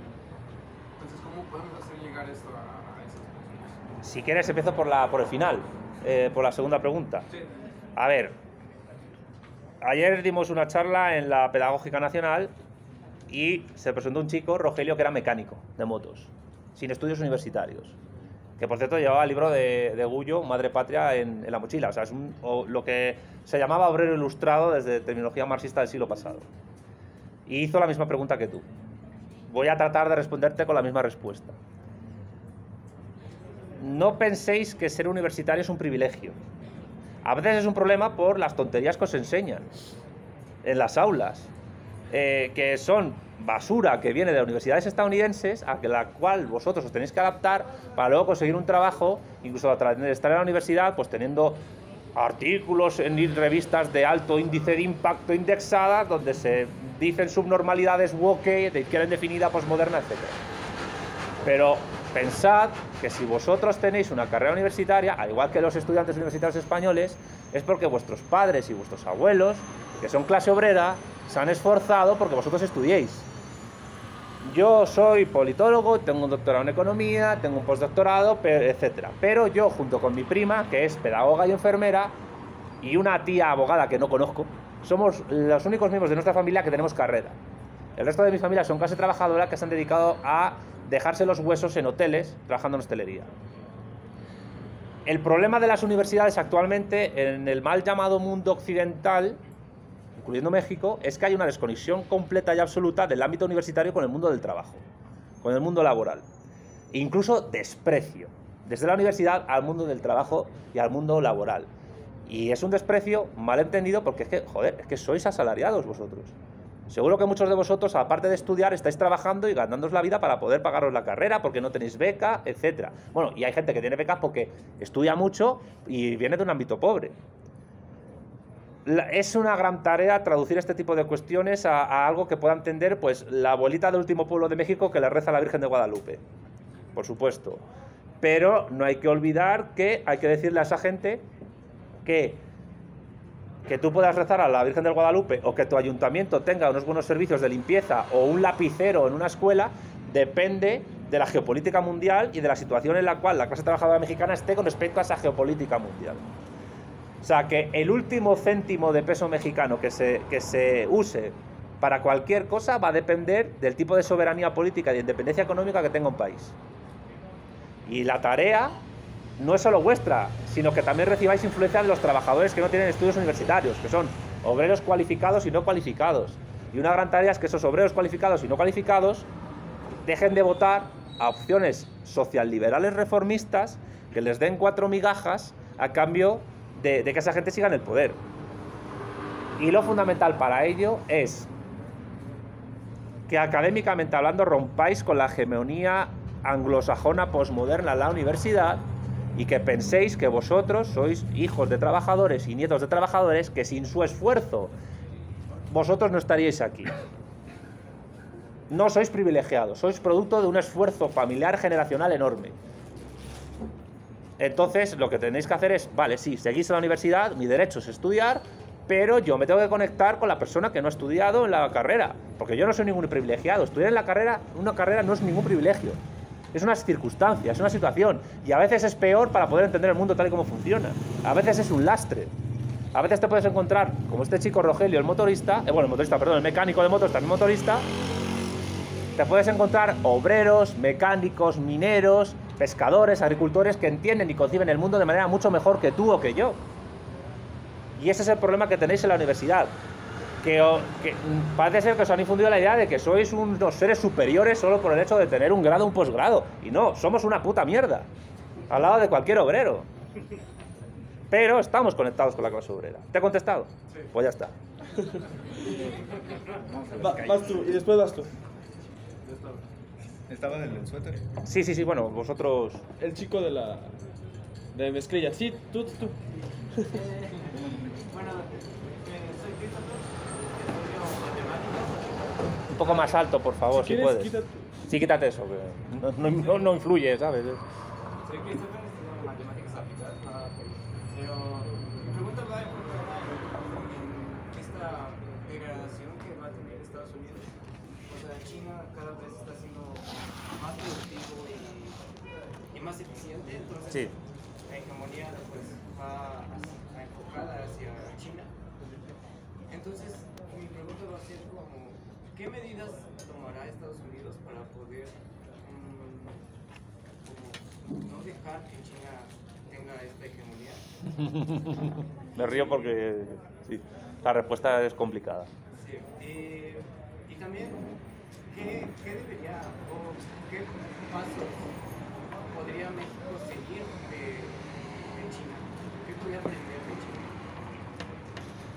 Bien, respecto de la primera pregunta. ¿Qué pasa cuando una fiera está herida y moribunda? Que si te acercas te puede dar un zarpazo y matarte. Pues eso va a hacer Estados Unidos.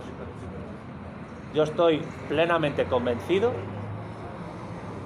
de que el periodo de entreguerras que se inició en 1945 está terminando. Lo del Nord Stream 2, el sabotaje, y saliendo un diplomático polaco diciendo gracias Estados Unidos, es muy preocupante. Es muy preocupante. Y yo entiendo que la oligarquía financiera que aspira a ser cosmopolita anglosajona, con base en la City de Londres, que es el Vaticano capitalista, y en Wall Street y en Washington, están deseando que haya un conflicto global. Porque si para ello tienen que destrozar Europa y otras regiones del mundo, lo van a hacer. O sea, que va a haber guerra, lo tengo clarísimo. ¿Cuándo? No lo sé. Puede ser mañana, puede ser dentro de unos minutos, puede ser dentro de 10 años. Pero que va a haberla, va a haberla. Entonces, no va a soltar la presa a Estados Unidos fácilmente. No lo va a hacer. O sea, que preparémonos porque vienen tiempos, por lo menos en los próximos años, muy difíciles. A nivel económico, a nivel social, a muchos niveles. Es un imperio en descomposición. Y es un imperio en descomposición del cual depende esa estructura moderna de la que he hablado. Y esto se conecta con la segunda pregunta. ¿Qué se puede aprender de China? Primero, esto es polémico lo que voy a decir.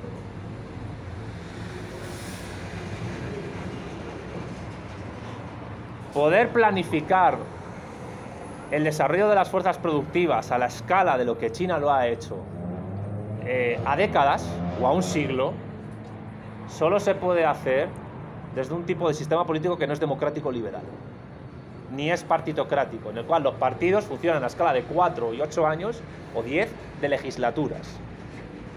Por tanto, hay que seguir lo que decía Marx en la crítica del programa de Gotha.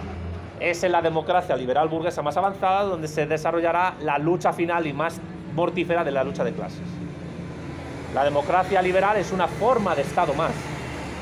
El error es caer en el fundamentalismo democrático o democratismo que Lenin y Bueno criticaron, de pensar que la democracia liberal es el sumum de todo sistema político, que todo sistema político no democrático es un sistema bárbaro y que, peor aún, los problemas de la democracia se resuelven con más democracia, que es como decir que los problemas del SIDA se resuelven con más SIDA. Es lo mismo. Con lo cual, ya la reflexión es complicada. La dejo ahí para que la penséis.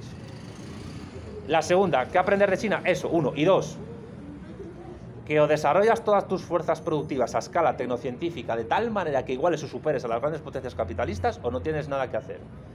Si haces como en Venezuela, que solo vives del superávit del petróleo y esperas a que la geopolítica mundial cambie y tu petróleo sea útil para otros, pero no desarrollas otro tipo de industrias, pues luego tienes un problema, porque cuando la geopolítica cambie puedes estar igual o peor que antes de cuando te vino bien.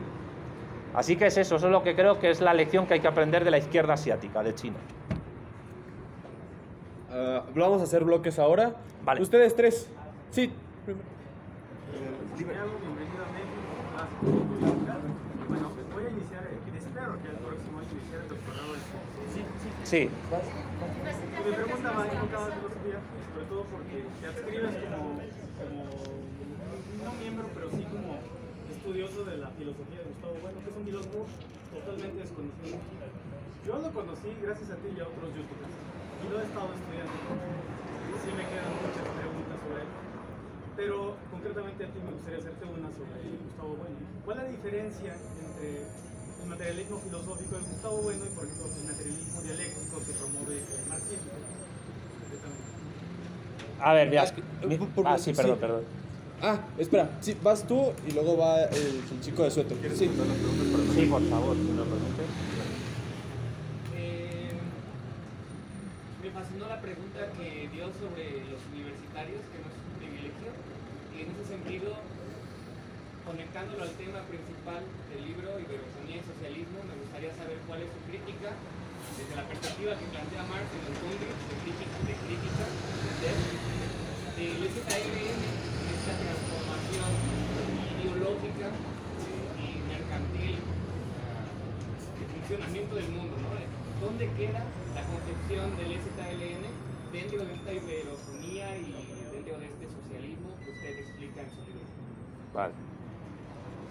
En la charla de ayer decías que no se puede, o sea, nadie puede llegar a decirnos a los mexicanos cómo hacer un movimiento político o un partido político o algo. Pues la condición actual política de México es muy confusa, ahorita es demasiado confusa. Pero pues a mí me gustaría preguntarte, desde la perspectiva de ustedes como vanguardia española, ¿cómo hicieron la lectura cómo están haciendo la lectura de la situación en España política?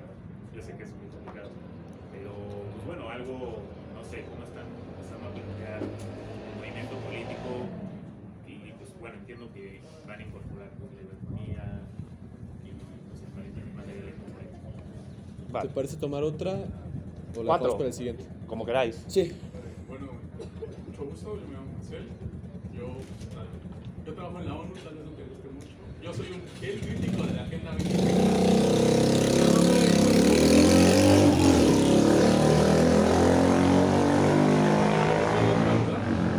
Y justamente ahorita, como he visto los movimientos de la Agenda 2030, me han desagradado completamente. O sea, siento un trabajo de estadística. Y ahorita lo que más a mí me ha intrigado es el movimiento de capitales que se ha movido hacia México, exactamente por parte de Estados Unidos. No mal recuerdo, son $1,000 millones para empresas. Alemania, que llegó a venir justamente hace unos días para los tratados de gas que quieren hacer con nosotros. Corea del Sur, que se apuntó con Samsung. Y apenas los tratados que se quieren hacer con China en la zona del Bajío. Y a partir de todo esto yo quisiera, que se está como inyectando estas cuestiones pues, capitalistas, ¿cómo podríamos participar nosotros? Porque pues entonces en el caso de Samsung, que muchos aplaudieron, tienen varios casos con conflictos con sindicatos, desapariciones. Claro. Nos han pasado muchas cosas. ¿Respondo ya si queréis? Sí, Vale. Voy a responder por orden de intervención. Sobre mi adscripción al materialismo filosófico de Gustavo Bueno no es completa. Entre otras cosas, sobre todo a través de mi libro La vuelta al revés de Marx, que para mí sirvió como ajuste de cuentas con la filosofía de Bueno, y yo apuesto por terminar una fusión que se pudo plantear en algún momento con el marxismo, que no se completó y hubo un viraje. No voy a explicar esos virajes ahora porque no vienen a cuento. Yo considero a Bueno una suerte de Hegel en español, de Hegel en lengua española. Y creo que es importante absorber y asumir la metodología de análisis de la realidad que plantea el materialismo filosófico, porque es muy potente y muy efectiva. Pero creo que aquí tiene que combinarse con otras para ir para que tenga una orientación transformativa de la realidad, de la sociedad. Porque está bien hacer mapas, mapas mundis de las ideas de los filósofos, pero el problema es que esos mapas tienen que servir para navegar. Si no sirven para navegar, el filósofo pues, se queda en el puerto mirando pues, las palomas, ¿no? Las gaviotas, mejor dicho. Pero sí hay una diferencia importante entre el diamat soviético, o por lo menos el diamat hegemónico, y el materialismo de Bueno. Y es que el diamat hegemónico, la URSS, era un sistema filosófico monista, mientras que el materialismo filosófico es pluralista. ¿Qué significa esto? Y advierto que el Marx también era pluralista y no monista, como muchos partidos comunistas piensan. El monismo implica pensar que todo está relacionado con todo, o que, mejor dicho, todo está conectado con todo. El opuesto del monismo es el atomismo radical. Nada está conectado con nada. Es otra posición filosófica que en la antigua Grecia se manejaba. ¿Qué defiende Gustavo Bueno? Gustavo Bueno asume en su materialismo filosófico el principio de Simploqué de Platón, que expone en su obra El Sofista, que seguro que has leído. ¿Qué dice Platón? Que si todo está conectado con todo, monismo, o nada está conectado con nada, atomismo radical, es imposible conocer la realidad. ¿Cómo podemos conocer la realidad? A través del principio de Simploqué y del pluralismo ontológico. Es decir, algunas cosas se conectan con otras y otras se desconectan entre sí. Y las conexiones y desconexiones son dialécticas y fluctuantes y no se producen en el mismo momento. Por eso, la metodología de Bueno de su materialismo filosófico, si parte de un pluralismo ontológico de la materia, me parece más fructífera que el monismo, porque entonces podemos separar ámbitos de conocimiento. Es lo que ocurre con las ciencias. La economía política, por mucho que digan algunos neoclásicos austríacos, no puede explicar todos los fenómenos de la realidad, que es la propuesta de la praxeología de Mises, va por esa línea. La economía no es una ciencia invasiva imperialista, que pueda explicar fenómenos psicológicos, antropológicos, históricos, ni siquiera de biología, etc. La función empresarial no existe en los monos, ni existe en las amebas unicelulares. Pero es que la biología tampoco puede explicarlo todo, ni tampoco puede explicarlo todo la mecánica cuántica, ni la politología, ni la filosofía tampoco. La filosofía, además, lo concibe como un saber de segundo grado, esto puede ser polémico si se quiere, que bebe de saberes de primer grado tecnocientíficos, etcétera, para poder desarrollar su campo, que es el de las ideas. Pero es que el marxismo también es pluralista ontológico, y eso se ve, por ejemplo, en la ley del valor. Bono distingue 3 dimensiones del mundo, que esto puede recordar a algunos a Mario Bunge o a Karl Popper. M1 sería el mundo de los fenómenos físico-corpóreos, M2 el del mundo de los fenómenos psicológicos y M3 el mundo de las abstracciones lógicas, matemáticas, geométricas, etc. o de unidades históricas del pasado. Pues bien, en la ley del valor de Marx ocurre lo mismo. El valor de uso es M1, el valor de cambio es M2 y el valor en sí es M3. Esta forma pluralista de entender la ley del valor y la ontología de la mercancía y su nociología económica, yo creo que es mucho más fructífera que un análisis monista o economicista de la realidad. Así pues, yo lo que invito es a que esa metodología materialista pluralista pueda ser asumida para desde esa abstracción actuar concretamente en lo político y en lo económico. Porque yo creo que en esto Bueno acierta. Uno de los motivos por los cuales la Unión Soviética cayó, aunque esto pueda sonar un poco peregrino, es que el diamat soviético era una filosofía monista y en el fondo una escolástica metafísica que no llegó a entender bien los fenómenos de la realidad y que incluso se alejó de esos fenómenos a la hora de construirse filosóficamente hablando. Y eso es básicamente la gran diferencia, el pluralismo como método de análisis. Bien, voy a pasar a la segunda pregunta, LZLNN. Esto lo voy a conectar un poco con tu pregunta. Cuando el Ejército Zapatista de Liberación Nacional reclamó derechos que se habían perdido, ellos no lo sabían, pero estaban reclamando los derechos que las leyes de Indias y de Burgos, que habían sido debatidas en Salamanca, se establecieron en el virreinato.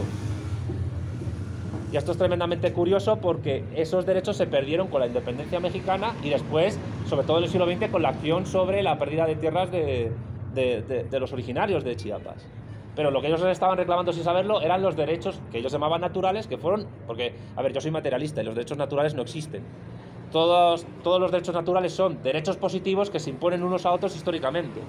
Entonces, ¿cuál fue el derecho positivo que se impuso durante el virreinato? El de las leyes de Indias y las leyes de Burgos. Y eso se rompieron con la independencia y se perdieron después en el siglo XX, por un montón de cuestiones que tienen que ver con la estructura capitalista. ¿Qué estaban reclamando entonces el Ejército Zapatista de Liberación Nacional? Eso que se había perdido, que fue impuesto por esas leyes que nacen en Salamanca. Ahora bien, ¿qué papel pueden tener en esta cuestión iberófona? A ver, la iberofonía es, como toda civilización, es plural.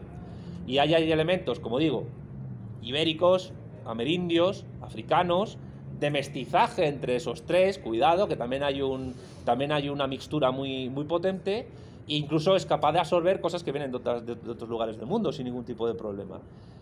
Esto no es un proyecto contra nadie, esto es un proyecto a favor de todos, y como la unidad siempre se da en la diversidad, porque es plural, porque es pluralista, y no somos monistas, yo creo que ahí puede encontrar su hueco todo el mundo.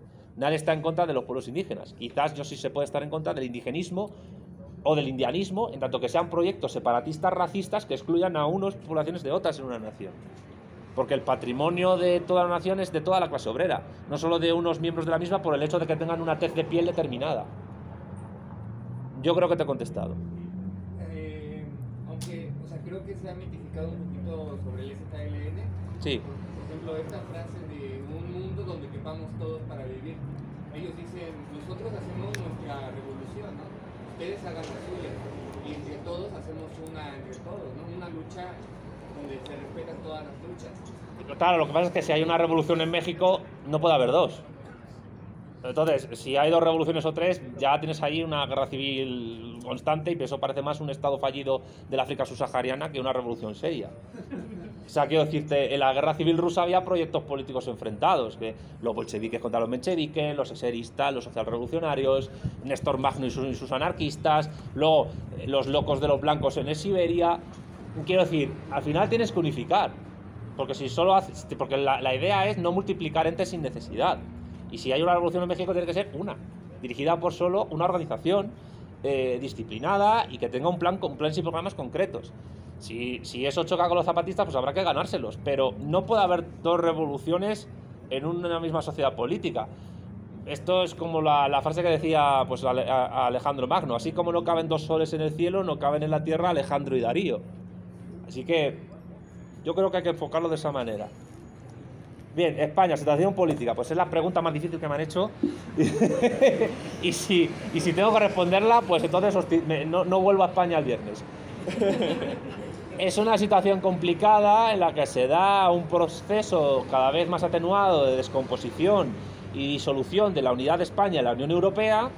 Es un proceso además en el cual España está sometida y subordinada perfectamente, como decía Marcelo Gullo, tanto a Estrasburgo como a Berlín como a Washington. España es un estado, una nación política que carece de política exterior propia, se la indican desde fuera y que además está gobernada por absolutos analfabetos funcionales.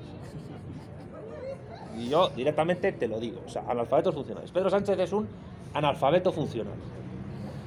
Pero es que lo que le pueda suceder no cambia mucho. Ahora hay unas disensiones entre Podemos y Vox, pero es que Podemos y Vox son igual de atlantistas e igual de pro-Unión Europea y pro-OTAN. La única diferencia es que Vox son políticamente incorrectos y los otros son woke. Pero es que aquí lo que me importa como materialista no es si algo es políticamente correcto o si es políticamente incorrecto. A mí lo que me importa es la verdad de los hechos. Me da igual si me lo dice un progre o si me lo dice un tradicionalista conservador. De hecho, y esto me sirve para contestar otra cosa, uno de los grandes errores de los grupos revolucionarios es caer en el mito de la izquierda, es decir, que solo tienen que ganarse a la gente progresista. Es que en todas las naciones hay obreros de derechas que son explotados también y oprimidos, gente tradicionalista. Y el eje izquierda-derecha, políticamente hablando, ya tiene cada vez menos sentido. Es más sociológico que otra cosa. Lo otro ya lo puse como ejemplo en plan broma, es decir, yo qué sé, si eres de derechas te gusta Luis Miguel y si eres de izquierdas te gusta Molotov. pues no va por ahí la cosa. Oye, que puede ser un gran y disciplinado comunista y adorar a Luis Miguel, y puede ser un liberal ANCAP y que te guste Molotov. Que a Escape va a haber gente, van fachas a ver a Escape, que trabajan para la multinacional, es un grupo del capitalismo más. Entonces, el eje izquierda-derechas hay que abandonarlo completamente. De hecho, para Lenin y Mao era capitalismo-comunismo el eje. Otra cosa es que a lo mejor ese eje también puede ser complicado. Pero pensemos que hay que llegar a todo el mundo de manera sociológicamente transversal, aunque tú tengas tu ideología. Y si se te adhiere gente que viene de un espectro ideológico que tú ni te esperabas, no le des una hostia. Abre las puertas y que asuma poco a poco tus ideas. Eso para mí es clave, que sociológicamente hablando un proyecto revolucionario nacional tiene que ser transversal. Y sobre la Agenda 2030 en la ONU, hombre, no es que no me guste la ONU. Ya, pero o sea, ¿dónde tiene la sede la ONU? Ya está. Bueno, no, pero más Nueva York. O sea, la sede central está en Nueva York. Yo creo que con eso está todo dicho. No, bueno, o sea, pero el movimiento de capitales, porque ese movimiento de capitales es que se están industrializando México. Viene una ola industrializada. O sea, yo lo que quiero decir con esta pregunta es cómo llegar, o sea, porque se están pasando sindicatos. El arco de triunfo. Los proyectos de desindustrialización nacional en cada nación son distintos. Si comparamos a México con España, por ejemplo, y Alicia ha escrito en La Razón Comunista un artículo fantástico sobre el proceso de desindustrialización de España que os recomiendo. Por ejemplo, en España fue de golpe, fue en muy pocos años. Una desindustrialización que conllevó la liberalización y privatización de hasta 51 empresas estatales del franquismo y la desmantelación del Instituto Nacional de Industria franquista, que era el que planificaba la economía.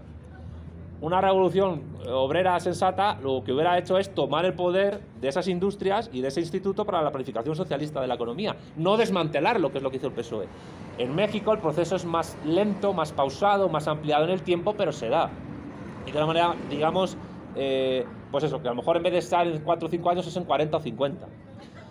¿Cómo contrarrestas eso? Teniendo en cuenta que hay una entretejimiento entre la desindustrialización y la Agenda 2030 y la ONU? Lo que te puedo responder tiene que ver con China y con Rusia, y es que parece ser que la Organización de la Cooperación de Shanghái se trata de promover o de organizar como una suerte de ONU alternativa cuya sede no esté en el mundo anglosajón. Y evidentemente en esa Organización de la Cooperación de Shanghái, pues seguramente ellos quieran mantener sus procesos de industrialización y de acumulación capitalista para poder construir sus intereses, incluido la China socialista, ¿no? Porque, como diría Marcelo Gullo, la industria es poder. Y una nación sin industria es una nación que tiende a la subordinación, como España. Por eso España no puede reconquistar América, es que eso es una gilipollez, porque es que no tenemos medios para ello. O sea, pero es que México tampoco se puede subordinar si hay una conexión entre la Agenda 2030 y la Agenda de la Izquierda Indefinida y la derecha extravagante y esos procesos de desindustrialización. Pero claro, sois vosotros los que tenéis que analizar cómo ese proceso se ha dado y por qué. Porque es, ya lo digo, más espaciado en el tiempo, más lento, está durando décadas. ¿Cuál es su tope? ¿Cuál va a ser su final? No se sabe. Pero en algún momento habrá que poner un tope. Los fans de Morena, si alguno que lo haya, pues dicen no, porque AMLO está recuperando con la cuarta transformación la industria. Bueno, veremos. Veremos. Pero lo que yo tengo claro es que si no haces lo que están haciendo los chinos,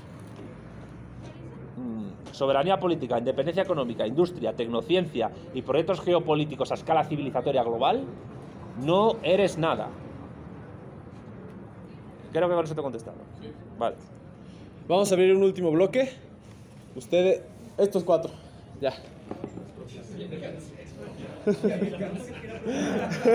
¿Qué pasó? Primero voy a darte algo de contexto, porque la pregunta que te voy a preguntar seguramente es por algo de ignorancia mía, porque yo por ejemplo, conozco un poco de tus ideas, de socialismo y todo esto. Te sigo, de hecho, hace muy poco, porque te sigo desde hace vez, he visto entrevista que tuviste con Marcelo Gullo y con otro canal de YouTube que yo sigo que se llama Mi Fraude. Ah, sí. Se llama Luis. A mí me cuesta mucho trabajo identificarme con ideologías políticas, por así decirlo, porque claro, siempre estoy abierto a nuevas ideas y nuevas formas de pensar. La pregunta que te quería hacer, principalmente porque yo soy un obrero y de hecho coincidí contigo porque vine a una oferta de trabajo. En tu idea, en lo que planteas, se toma en cuenta los sacrificios que se tienen que hacer, porque por ejemplo como obrero estaría de acuerdo en ser explotado con tal de que se creara un poder, se lograra tener un poder geopolítico para no estar subordinado a potencias extranjeras, por así decirlo. Tú planteas se entiende ese sacrificio que tiene que sufrir el obrero, que tiene que sufrir la gente de la clase trabajadora. Vale. ¿El de militar? El militar. Buenos días a todos y igual a nuestro sector. Lo sigo igual desde hace bastante tiempo. Solamente que, como para un poco comentar, creo también que si se plantea un proyecto, ¿no? Hay que ser conscientes que nosotros, como tal, no tenemos ni medios de comunicación, ni sindicatos, no tenemos la fuerza militar, que al final es la que decide todo, porque bien decía Mao, me parece que la boca del fusil era la que decidía, ¿no? Entonces, pues igual, ¿no? En este mundo que vivimos, en el cual somos bastante maleables con los medios de comunicación, con las redes sociales, ¿cómo podemos, pues, organizarnos precisamente para poder combatir eso? Lo que sí, pues sí, todo proyecto ideológicamente suena bastante bien en nuestra cabeza, pero ya cuando vemos las condiciones reales, pues nos damos cuenta que tenemos varias limitaciones. Ok, pues gracias a todos por venir. Yo soy desde Internacionalista y hemos analizado esta liberofonía que comentas, este término, pero como comentar desde la León de Manila y la importancia geopolítica que tenía la Nueva España y cómo en la independencia, podríamos decir, la liberofonía estaba presente, pero no estaba definida todavía porque con Iturbide se plasmó esta importancia geopolítica porque prevenía el expansionismo de Estados Unidos y buscaba la unión de toda la unidad de España, todas las colonias que estaban, desde las Filipinas hasta África que abarcaba, y cómo ahorita toma mucha importancia debido a cómo vamos cambiando el área geopolítica. Primero, como mencionaste, fue el Mediterráneo, luego el Atlántico y ahorita podría ser el Pacífico. Sí. Y como México, comentaste, fue el principal enemigo geopolítico de Estados Unidos debido a por eso la pérdida de la y cómo en algunos autores está plasmado esta unión, pero ¿cómo podemos llegar a lograrlas sin llegar a posicionarnos como en Estados Unidos como un bloque? No he entendido bien la frase. Posicionarnos contra Estados Unidos como un bloque a partir de estas relaciones que tenemos con los hispanohablantes y también geopolíticamente con el Pacífico, con China y Rusia, que son los principales interesados. Claro, vale. En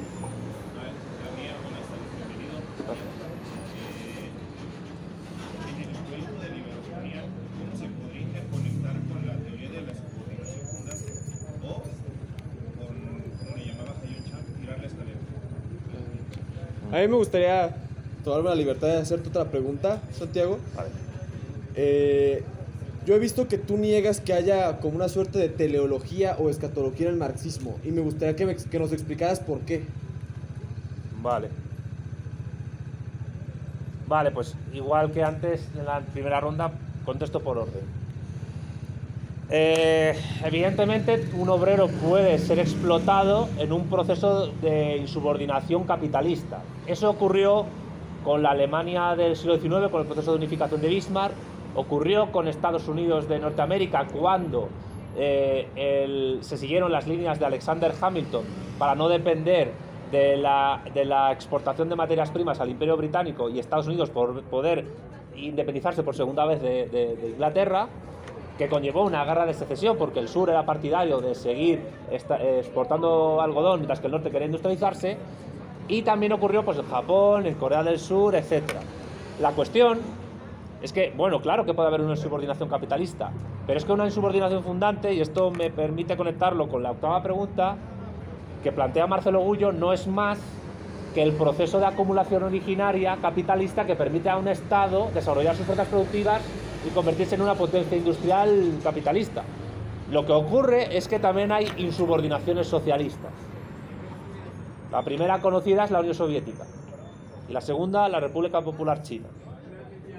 Cuidado, que voy a decir una cosa que se me olvidó responder ayer. Tanto la Revolución Rusa como la Revolución China fueron productos de dos guerras mundiales. Son grandes revoluciones de una escala enorme. La primera, la rusa en la Primera Guerra Mundial, y la China en la Segunda Guerra Mundial. Y han sido las revoluciones socialistas más importantes de la historia, sin desmerecer las que vinieron después, en el proceso de descolonización, o antes, o Mongolia, etc. Probablemente, si hay una tercera guerra mundial, podría haber una nueva gran revolución socialista. Antes lo veo difícil. Pero la cuestión es que, si en esa insubordinación el proceso de acumulación originaria lo hace la clase trabajadora desde el poder organizado, pues se puede dar otro tipo de vía que también choque con otras insubordinaciones fundantes de países capitalistas.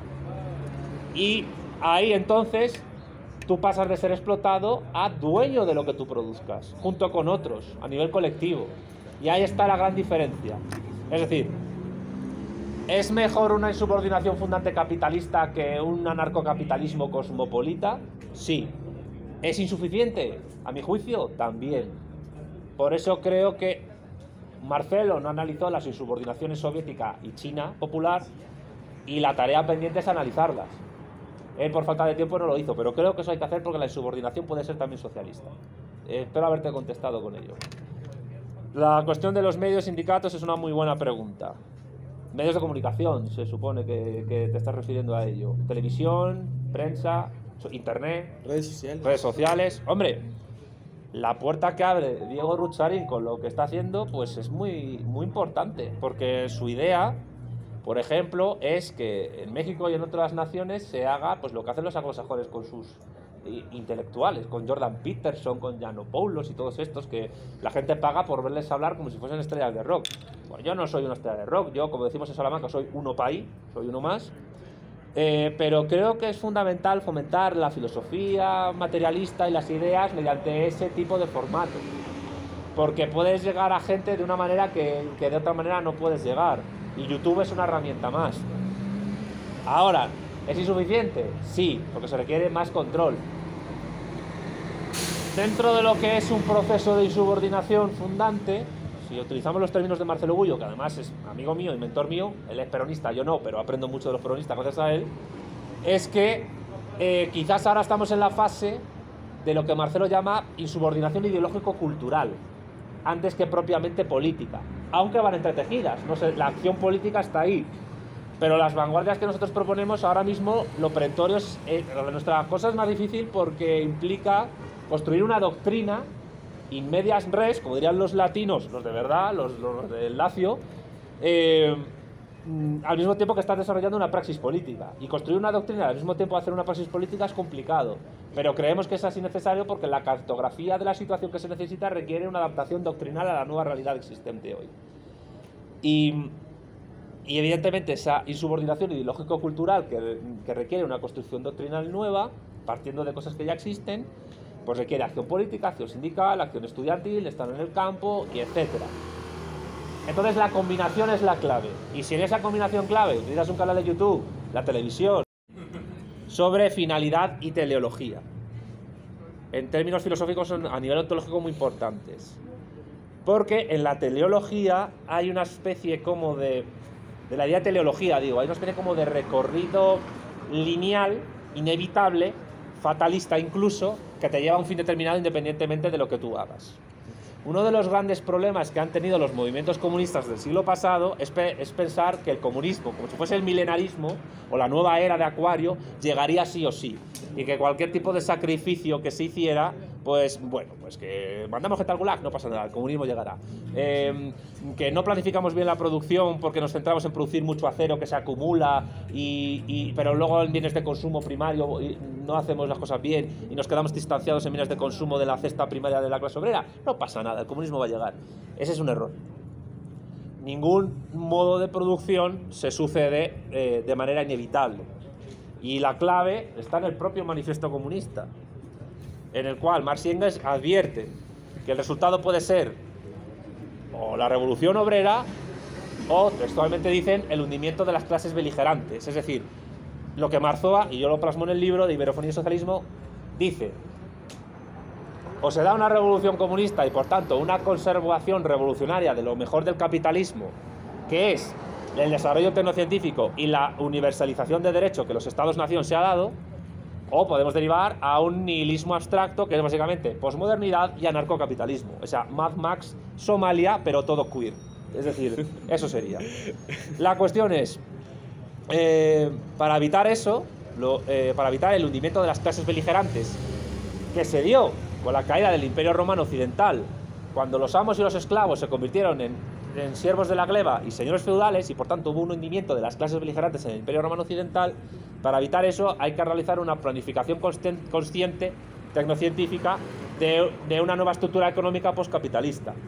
Y por tanto, quedarse a esperar pensando que el comunismo va a llegar y que por eso pues vas a producir mucho acero que se va a acumular en fábricas soviéticas y que luego se venda y luego acabe tu economía colapsando porque llevas 3 décadas dependiendo de la deuda externa que tienes con el Club de Roma, que por cierto Gorbachov era miembro del Club de Roma, ya con eso creo que lo digo todo, pues entonces mal vamos. Es decir, la gran diferencia entre el modo de producción comunista y los anteriores es que es una planificación, entre comillas, consciente de la construcción de una nueva estructura ontológica y empírica de la realidad.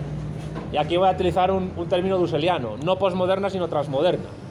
Es decir, se da carpetazo a la modernidad realmente existente, que es la capitalista, y se la anula por su superación. Nos quedamos con lo bueno, igual que ocurrió con modos de producción anteriores, porque la filosofía griega y el derecho romano nacen en modos de producción esclavistas, y en el modo de producción feudal surge la filosofía aristotélico-tomista y es muy importante. Y vamos a otra cosa, es decir, la teleología, o mejor dicho, el teleologicismo ha hecho mucho daño a la izquierda comunista, muchísimo daño. Porque, claro, y ese teleologicismo ha llevado luego a la frustración de que caída la URSS, pues ya pues me vuelvo liberal o lo que sea. Mal hecho. Abandonemos el teleologicismo y tengamos un materialismo finalista. Esa es la invitación que yo hago.